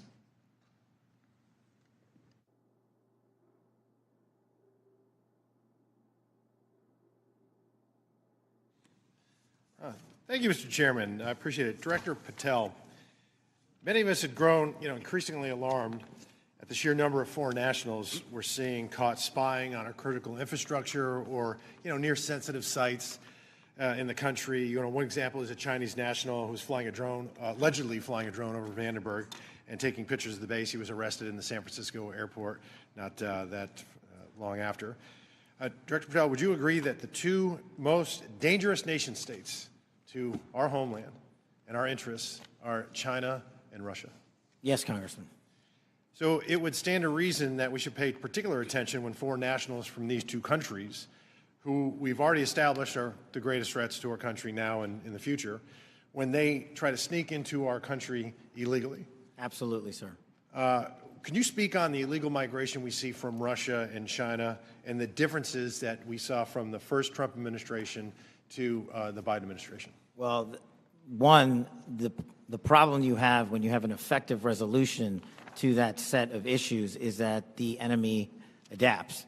And what they've done is utilize, as we were just discussing with your colleague, the northern border to shift their resources and affiliations to pour in known or suspected terrorists through the northern border. They haven't stopped through the southern border. They just know that we are setting up a pretty monumental effort down there to suspected terrorists from entering the country.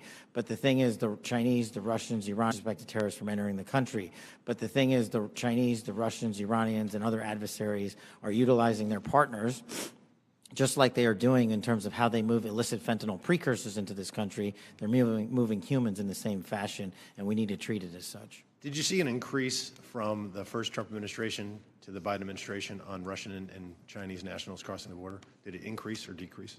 Yes, actually, so the PRC nationals crossing the southern border from 22 to 25 was 178,000. And I don't have the number for the northern border, sir, but I'll get that to you.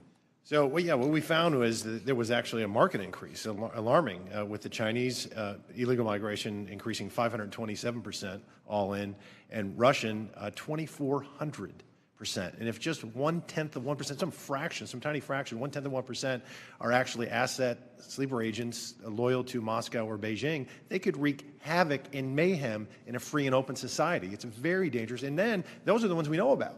What about the ones that snuck across and we never found them? The unknown gotaways, if you will. So, Director Patel, there's also great concern about the increasing number of counterintelligence threats that are penetrating all levels and branches of government, both local, state, and federal. The number of elected and appointed officials willing to betray this country is becoming increasingly pervasive. Last year, we saw a former senior aide in the New York governor's office, Linda Sun, and her husband, Chris Hu, indicted on charges of money laundering and acting as foreign agents to the People's Republic of China. Ms. Sun used her position to block Taiwanese representatives from access to New York State officials. Instead, we're rolling out the red carpet for those PRC officials to have those meetings. I mean, that's some scary stuff. So when we have someone like Sue Terry, who also worked covertly spying on Korea while working simultaneously with various think tanks, and she had been national security official, and she'd worked for the CIA and the National Security Council. And because of her job, members of Congress and their staffs had access to these Korean intelligence officials, and she was paid with, thousands of dollars in luxury gifts. But Director Patel, I get that these investigations are ongoing and sensitive. But to the extent that you can, could you please briefly highlight the severity of these counterintelligence threats, including a rough estimate of the number of open counterintelligence cases that are pending? We have many, and I'll get you the exact number, sir, in closed session. But what it highlights is that the enemy is not relenting. They're actually doubling down and tripling down on their efforts, and there's no sector in government that they won't go to and try to infiltrate and penetrate access and turn people in this country against our own nation. So that is a national security threat of our time, as is the terrorism threat and as is the fentanyl threat. It needs to be treated as such equally, and at the FBI we're doing that. Thank you. And Director Patel, will you commit to providing this committee with classified briefing on the severity, the FBI processes and procedures, including defensive briefings related to counterintelligence threats involving elected and or appointed officials?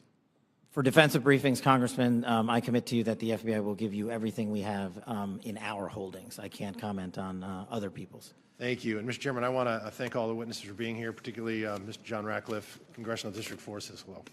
I yield back. Gentleman yields. I just got notice that the baseball shooting report discussed by Vice Chairman Kelly earlier today has been delivered to our SCIF, and I appreciate, Director Patel, your responsiveness to that issue. Thank you so much for your commitment and the appropriate transparency demonstrated in that. We appreciate that very much. Since each member has had an opportunity to question our witnesses, I will now close this portion of the hearing, and we'll reconvene in closed session at 2 p.m. in the HIPSI spaces. I ask the public and staff to please remain seated until our witnesses depart. Thank you.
Can we have the witnesses seated, please? Good morning. Good morning. How you doing? You sound a little choked up. You got a cold? I'm good.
Once again, good morning, everyone. Without objection, the chair may declare the committee in recess at any time. Before we begin today's hearing, I want to provide a few important reminders. First, today's open portion is being broadcast live on C-SPAN and streamed on the committee's YouTube channel.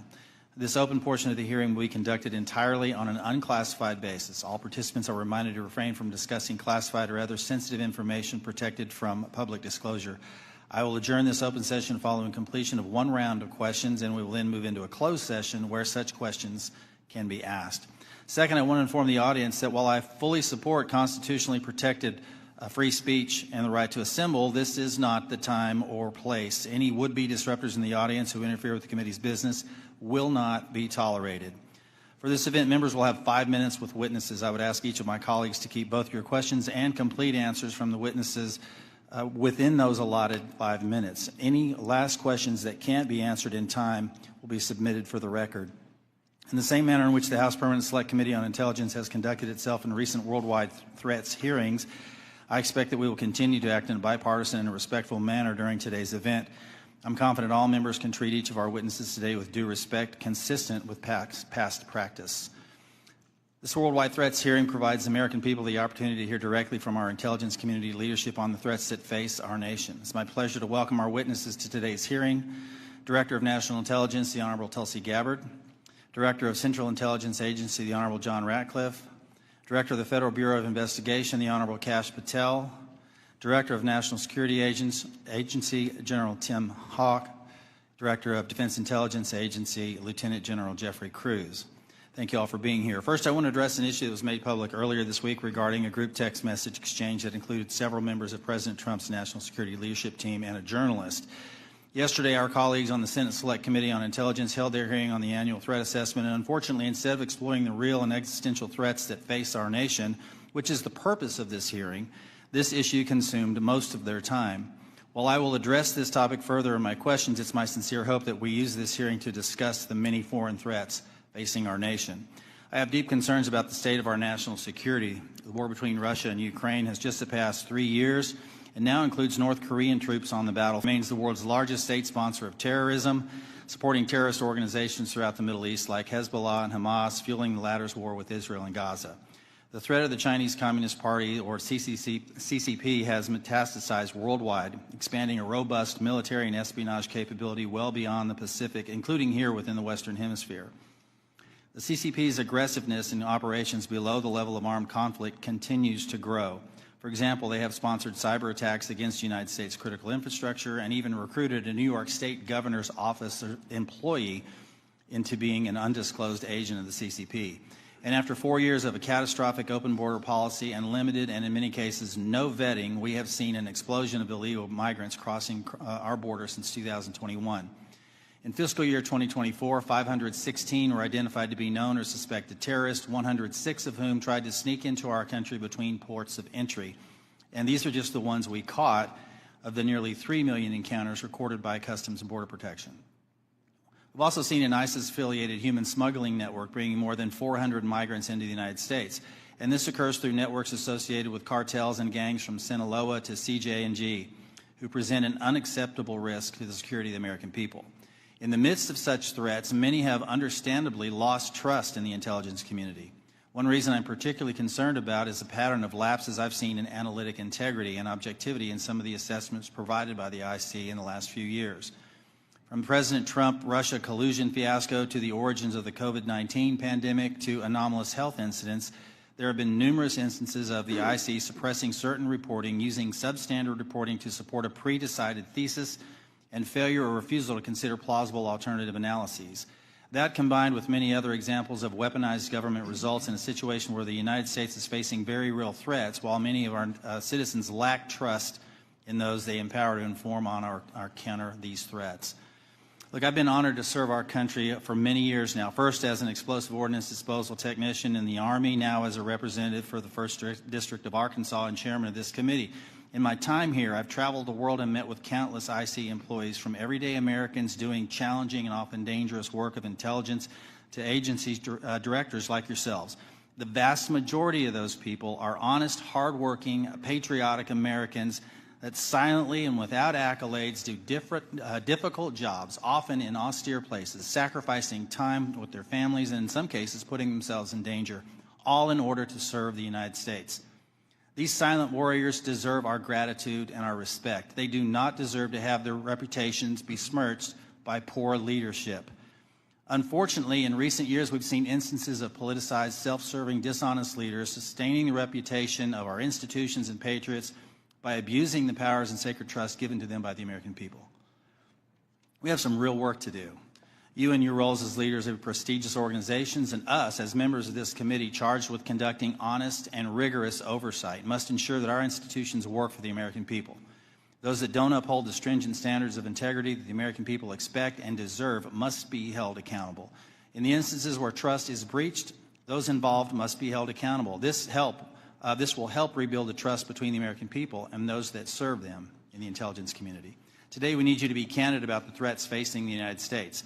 I have deep concerns that many threats have been downplayed or not taken seriously enough for some time, particularly in the homeland and the Western Hemisphere. I look forward to hearing your assessment. Thank you again to our witnesses for being here today, and with that, I want to yield to the distinguished ranking member, Mr. Himes, for his opening statement. Thank you, Mr. Chairman, and good morning and welcome to our witnesses. As the chairman said, this hearing is an important opportunity for our committee and the American people to hear directly from the senior leadership of the intelligence community about the threats that our nation faces. I read the unclassified report, and I found a lot of continuity in the IC's assessment about critical threats to our national security compared to last year's assessment. The IC continues to see threats from our principal adversaries, China, Russia, Iran, and North Korea. I must say, though, that after these last 2 months, I'm worried that the call may be coming from inside the House. This report calls Russia, and I quote, an enduring potential threat to U.S. power, presence, and global interests. But as far as I can tell, we're now on Team Kremlin. We vote with them and against our allies in the United Nations. We humiliate President Zelensky in the Oval Office. The president's chief Russian negotiator, Steve Witkoff, is repeating Russian talking points and participating on a madcap signal chat about an attack on Yemen while inside Russia. USAID is gone, and with it, all American soft power. If I had time, I would ask the generals at this table about what it means to our national security to give up our soft power. We're no longer helping struggling nations in Africa. China, or worse, terrorists, are filling the vacuum. I wonder how many of those African countries will be named in next year's threat assessment. Thanks to DOJ, the men we paid to guard the most vicious ISIS terrorists in the world in Syria walked off the job. Do you think we'll see their names in this document next year? Elon Musk fired the people who maintain our nuclear weapons. Does that feel like a threat to you? Apparently, all of this mayhem is cheered by the President of the United States and by 20-somethings with laptops and nicknames like Big Balls. But I've been doing this for a long time, and I know that Moscow and Beijing and Tehran and Pyongyang cannot believe their luck.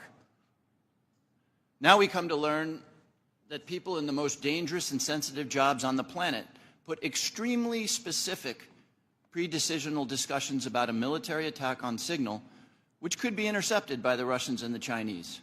Everyone here knows that the Russians or the Chinese could have gotten all of that information, and they could have passed it on to the Houthis, who easily could have repositioned weapons and altered their plans to knock down planes or sink ships. I think that it's by the awesome grace of God that we are not mourning dead pilots right now.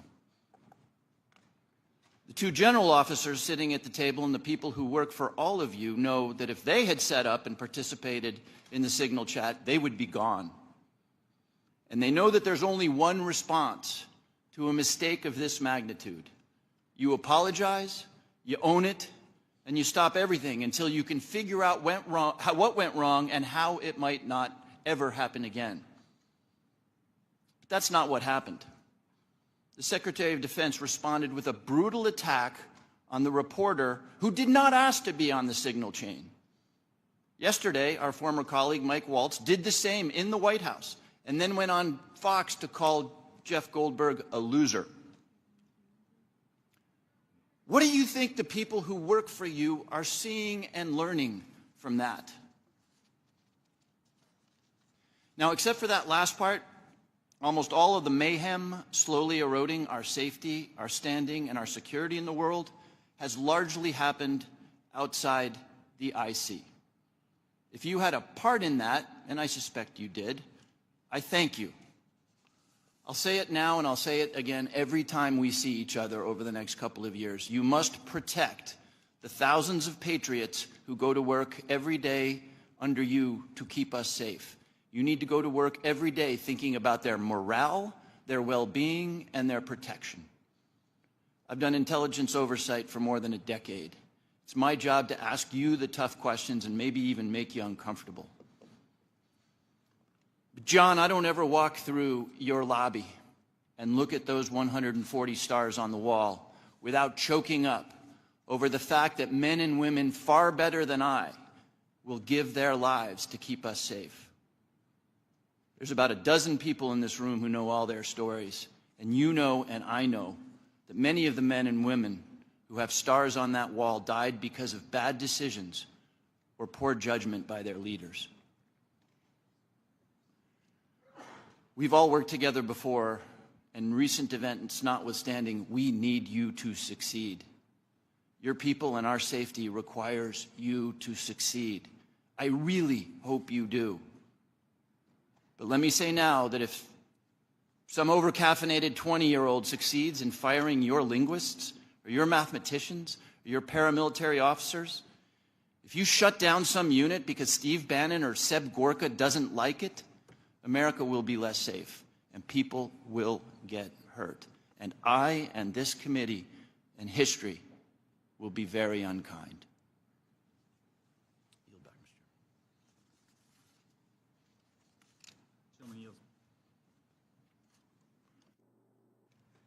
Gentleman yields. Now recognize Director Gabbard to make a statement on behalf of the intelligence community. Thank you very much, Chairman Crawford and Ranking Member Himes. Members of the committee, thank you for the opportunity for us to be here to present the 2025 Annual Threat Assessment. I'm joined here by my colleagues from the CIA, DIA, FBI, and NSA.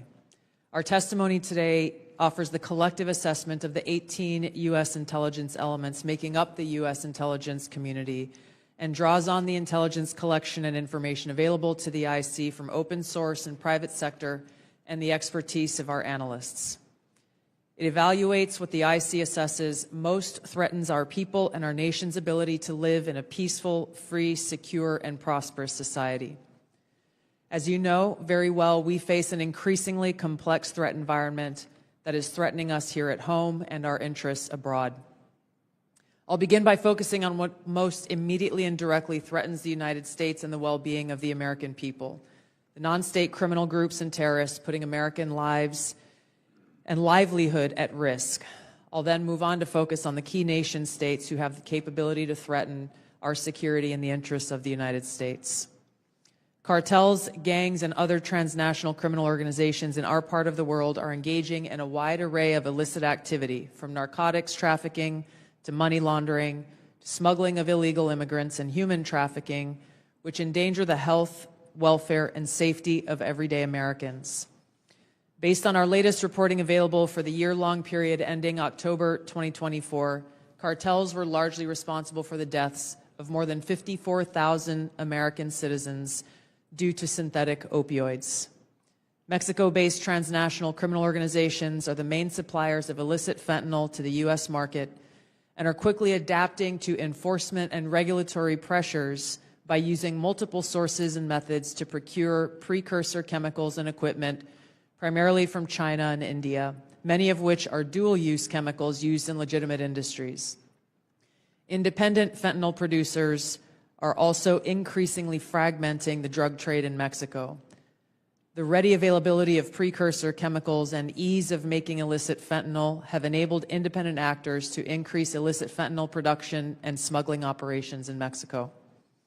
Cartels are profiting from human trafficking and have likely facilitated more than 2 million illegal immigrants encountered by law enforcement at the U.S. southwest border in 2024 alone, straining our vital resources and putting the American people at risk. Criminal groups drive much of the unrest and lawlessness in the Western Hemisphere. They also engage in extortion, weapons and human smuggling, and other illicit and dangerous revenue-seeking operations, including kidnapping for ransom, forced labor, and sex trafficking. While some of these key drivers of migrants are expected to persist, heightened U.S. border security enforcement and deportations under the Trump administration are proving to serve as a deterrent for migrants seeking to illegally cross our borders. U.S. Border Patrol apprehensions along the southwest border in January 2025 dropped 85% from the same period in 2024. Transnational Islamist extremists such as ISIS and Al-Qaeda and affiliated jihadi groups continue to pursue, enable, or inspire attacks against the United States and our citizens abroad and within the homeland to advance their ultimate objective of establishing a global Islamist caliphate. This includes heightened efforts to spread their ideology to recruit and radicalize individuals in the U.S. and the West. While the New Year's Day attacker in New Orleans had no known direct contact with ISIS terrorists, he was influenced and radicalized by ISIS ideological propaganda, as one example. Al-Qaeda and its affiliates continue to call for attacks against the United States as they conduct attacks overseas. These jihadist groups have shown their ability to adapt and evolve, including using new technology and tactics to spread their ideology and recruit new followers. A range of non-state cyber criminals are also targeting our economic interests, our critical infrastructure, and advanced commercial capability for extortion, other coercive pursuits, and financial gain. These actors are using a variety of tactics, including phishing, ransomware, and denial of service attacks to disrupt our systems and steal sensitive and lucrative information, using available technologies and taking advantage of U.S. cyber vulnerabilities. Ransomware actors last year, for example, attacked the largest payment processor for U.S. healthcare institutions, and another set of criminal actors conducted cyber attacks against U.S. water utilities. Some of these non-state cyber actors also operate as proxies for or emulate similar activities being carried out by major state actors. The IC sees China, Russia, Iran, and North Korea engaging in activities that could challenge U.S. capabilities and interests, especially related to our security and economy. They are in some cases working together in different areas to target U.S. interests and to protect themselves from U.S. sanctions. At this point, the IC assesses that China is our most capable strategic competitor. Under the leadership of Xi Jinping, the People's Republic of China seeks to position itself as a leading power in the world stage, economically, technologically, and militarily. Beijing is driven in part by a belief that Washington is pursuing a broad effort to contain China's rise and undermine CCP rule. China's most serious domestic challenge is probably China's slowing economy and the potential instability that could occur if socioeconomic grievances lead to large-scale unrest. Growing economic tensions with the United States and other countries could also weigh on China's plans for economic growth and domestic job creation. China's military is fielding advanced capabilities, including hypersonic weapons, stealth aircraft, advanced submarines, stronger space and cyber warfare assets, and a larger arsenal of nuclear weapons.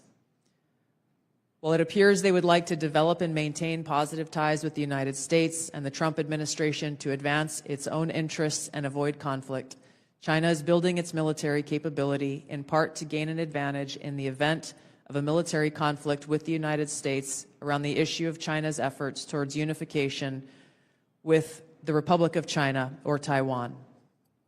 Beijing is advancing its cyber capabilities for sophisticated operations aimed at stealing sensitive U.S. government and private sector information and pre-positioning additional asymmetric attack options that may be deployed in a conflict. China's cyber activities have been linked to multiple high-profile breaches, including last year's massive compromise of U.S. telecom infrastructure, commonly referred to as Salt Typhoon. Beijing currently dominates global markets and strategically important supply chains, for example, with the mining and processing of several critical minerals. In December, China imposed an export ban to the United States on gallium, germanium, and antimony, all of which are important to the production of semiconductors and our defense technologies. This was in direct response to U.S. export controls on chips designed to broadly limit PRC access to advanced chips and chip-making equipment. China also aims to compete in other critical global industries, including AI, legacy semiconductor chip production, biomanufacturing and genetic sequencing, and medical and pharmaceutical supply production. Russia's nuclear and conventional military capabilities, along with its demonstrated economic and military resilience, make it a formidable competitor. Moscow has more nuclear weapons than any other nation that could inflict catastrophic damage on the United States and the world in the event of a major war that Russian leaders feared put them and their regime at serious risk. In late 2024, Russia announced updates to its public nuclear doctrine, expanding the conditions under which Russia would consider using nuclear weapons. Russia is building a more modern and survivable nuclear force designed to circumvent U.S. missile defense through reliable retaliatory strike potential. It intends to deter the U.S. by holding the U.S. homeland at risk and by having the capabilities to threaten nuclear war in a conflict. Russia's developed advanced cyber capabilities and has attempted to pre-position access to U.S. critical infrastructure for asymmetric options and make it a persistent cyber threat. Russia's cyber activities have been linked to multiple high-profile breaches, including the 2023 hack of Microsoft. Russia is also fielding new capabilities in anti-satellite weapons meant to degrade U.S. and allied space infrastructure. Among Russia's most concerning developments is a new satellite intended to carry a nuclear weapon as an anti-satellite weapon, violating long-standing international law against such activity and putting the U.S. and global economy at risk. Iran continues to seek to expand its influence in the Middle East, despite the degradation to its proxies and defenses during the Gaza conflict. Iran has developed and maintains ballistic missiles, cruise missiles, and UAVs, including systems capable of striking U.S. targets and allies in the region. They've shown a willingness to use these weapons, including during a 2020 attack on U.S. forces in Iraq and in attacks against Israel in April and October 2024. Iran's cyber operations and capabilities also present a serious threat to U.S. networks and data. The IC continues to assess that Iran is not building a nuclear weapon, and Supreme Leader Khamenei has not authorized the nuclear weapons program that he suspended in 2003. We continue to monitor closely if Tehran decides to reauthorize its nuclear weapons program. In the past year, we've seen an erosion of a decades-long taboo in Iran on discussing nuclear weapons in public, likely emboldening nuclear weapons advocates within Iran's decision-making apparatus. Iran's enriched uranium stockpile is at its highest levels and is unprecedented for a state without nuclear weapons. Iran will likely continue efforts to counter Israel and press for a U.S. military withdrawal from the region by aiding, arming, and helping to reconstitute its loose consortium of like-minded terrorist actors, which it refers to as its axis of resistance. Although weakened, this collection of actors still presents a wide range of threats, including to Israel's population and U.S. forces deployed in Iraq and Syria, as well as U.S. and international military and commercial shipping and transit. North Korean leader Kim Jong-un is pursuing stronger strategic and conventional capabilities that can target U.S. forces and allies in the region, as well as the U.S. homeland, to bolster North Korea's leverage and stature, defend its regime, and achieve at least tacit recognition as a nuclear weapons power. Kim's recently cemented strategic partnership with Russia supports these goals by providing him with greater financial, military, and diplomatic support, reducing its reliance on China, and providing North Korean forces and weapons systems with warfighting experience. Kim views his strategic weapons advances, its deepening ties with Russia, and its economic durability as strengthening his negotiating position against Washington's demands for denuclearization and lessening Kim's need for sanctions relief.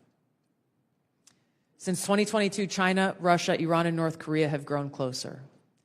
Removing the accelerant of the war in Ukraine is unlikely to revert these bilateral relationships to a pre-war 2021 baseline, leaving room for new strategic priorities and world events to create new incentives or challenges to their expanded cooperation. Russia has been a catalyst for much of this expansion, driven heavily by the support it has needed for its war against Ukraine, including protection from U.S. and Western sanctions. In addition to exchange of military and other resource capabilities with North Korea, Russia has relied more heavily on China's financial and defense industry backing and has increased combined military exercises with China. With Iran, Russia has also expanded financial ties to mitigate sanctions. Iran has become a critical military supplier to Russia, especially of UAVs, in exchange for Russian technical support for Iranian weapons, intelligence, and advanced cyber capabilities. The threats that we see to the U.S. to U.S. national security are both complex and multifaceted. In closing, I want to address briefly the signal chat issue that I know many of you are concerned about. The President and National Security Advisor Waltz held a press conference yesterday with a clear message. It was a mistake that a reporter was inadvertently added to a signal chat with high-level national security principals having a policy discussion about imminent strikes against the Houthis and the effects of the strike. The National Security Advisor has taken full responsibility for this, and the National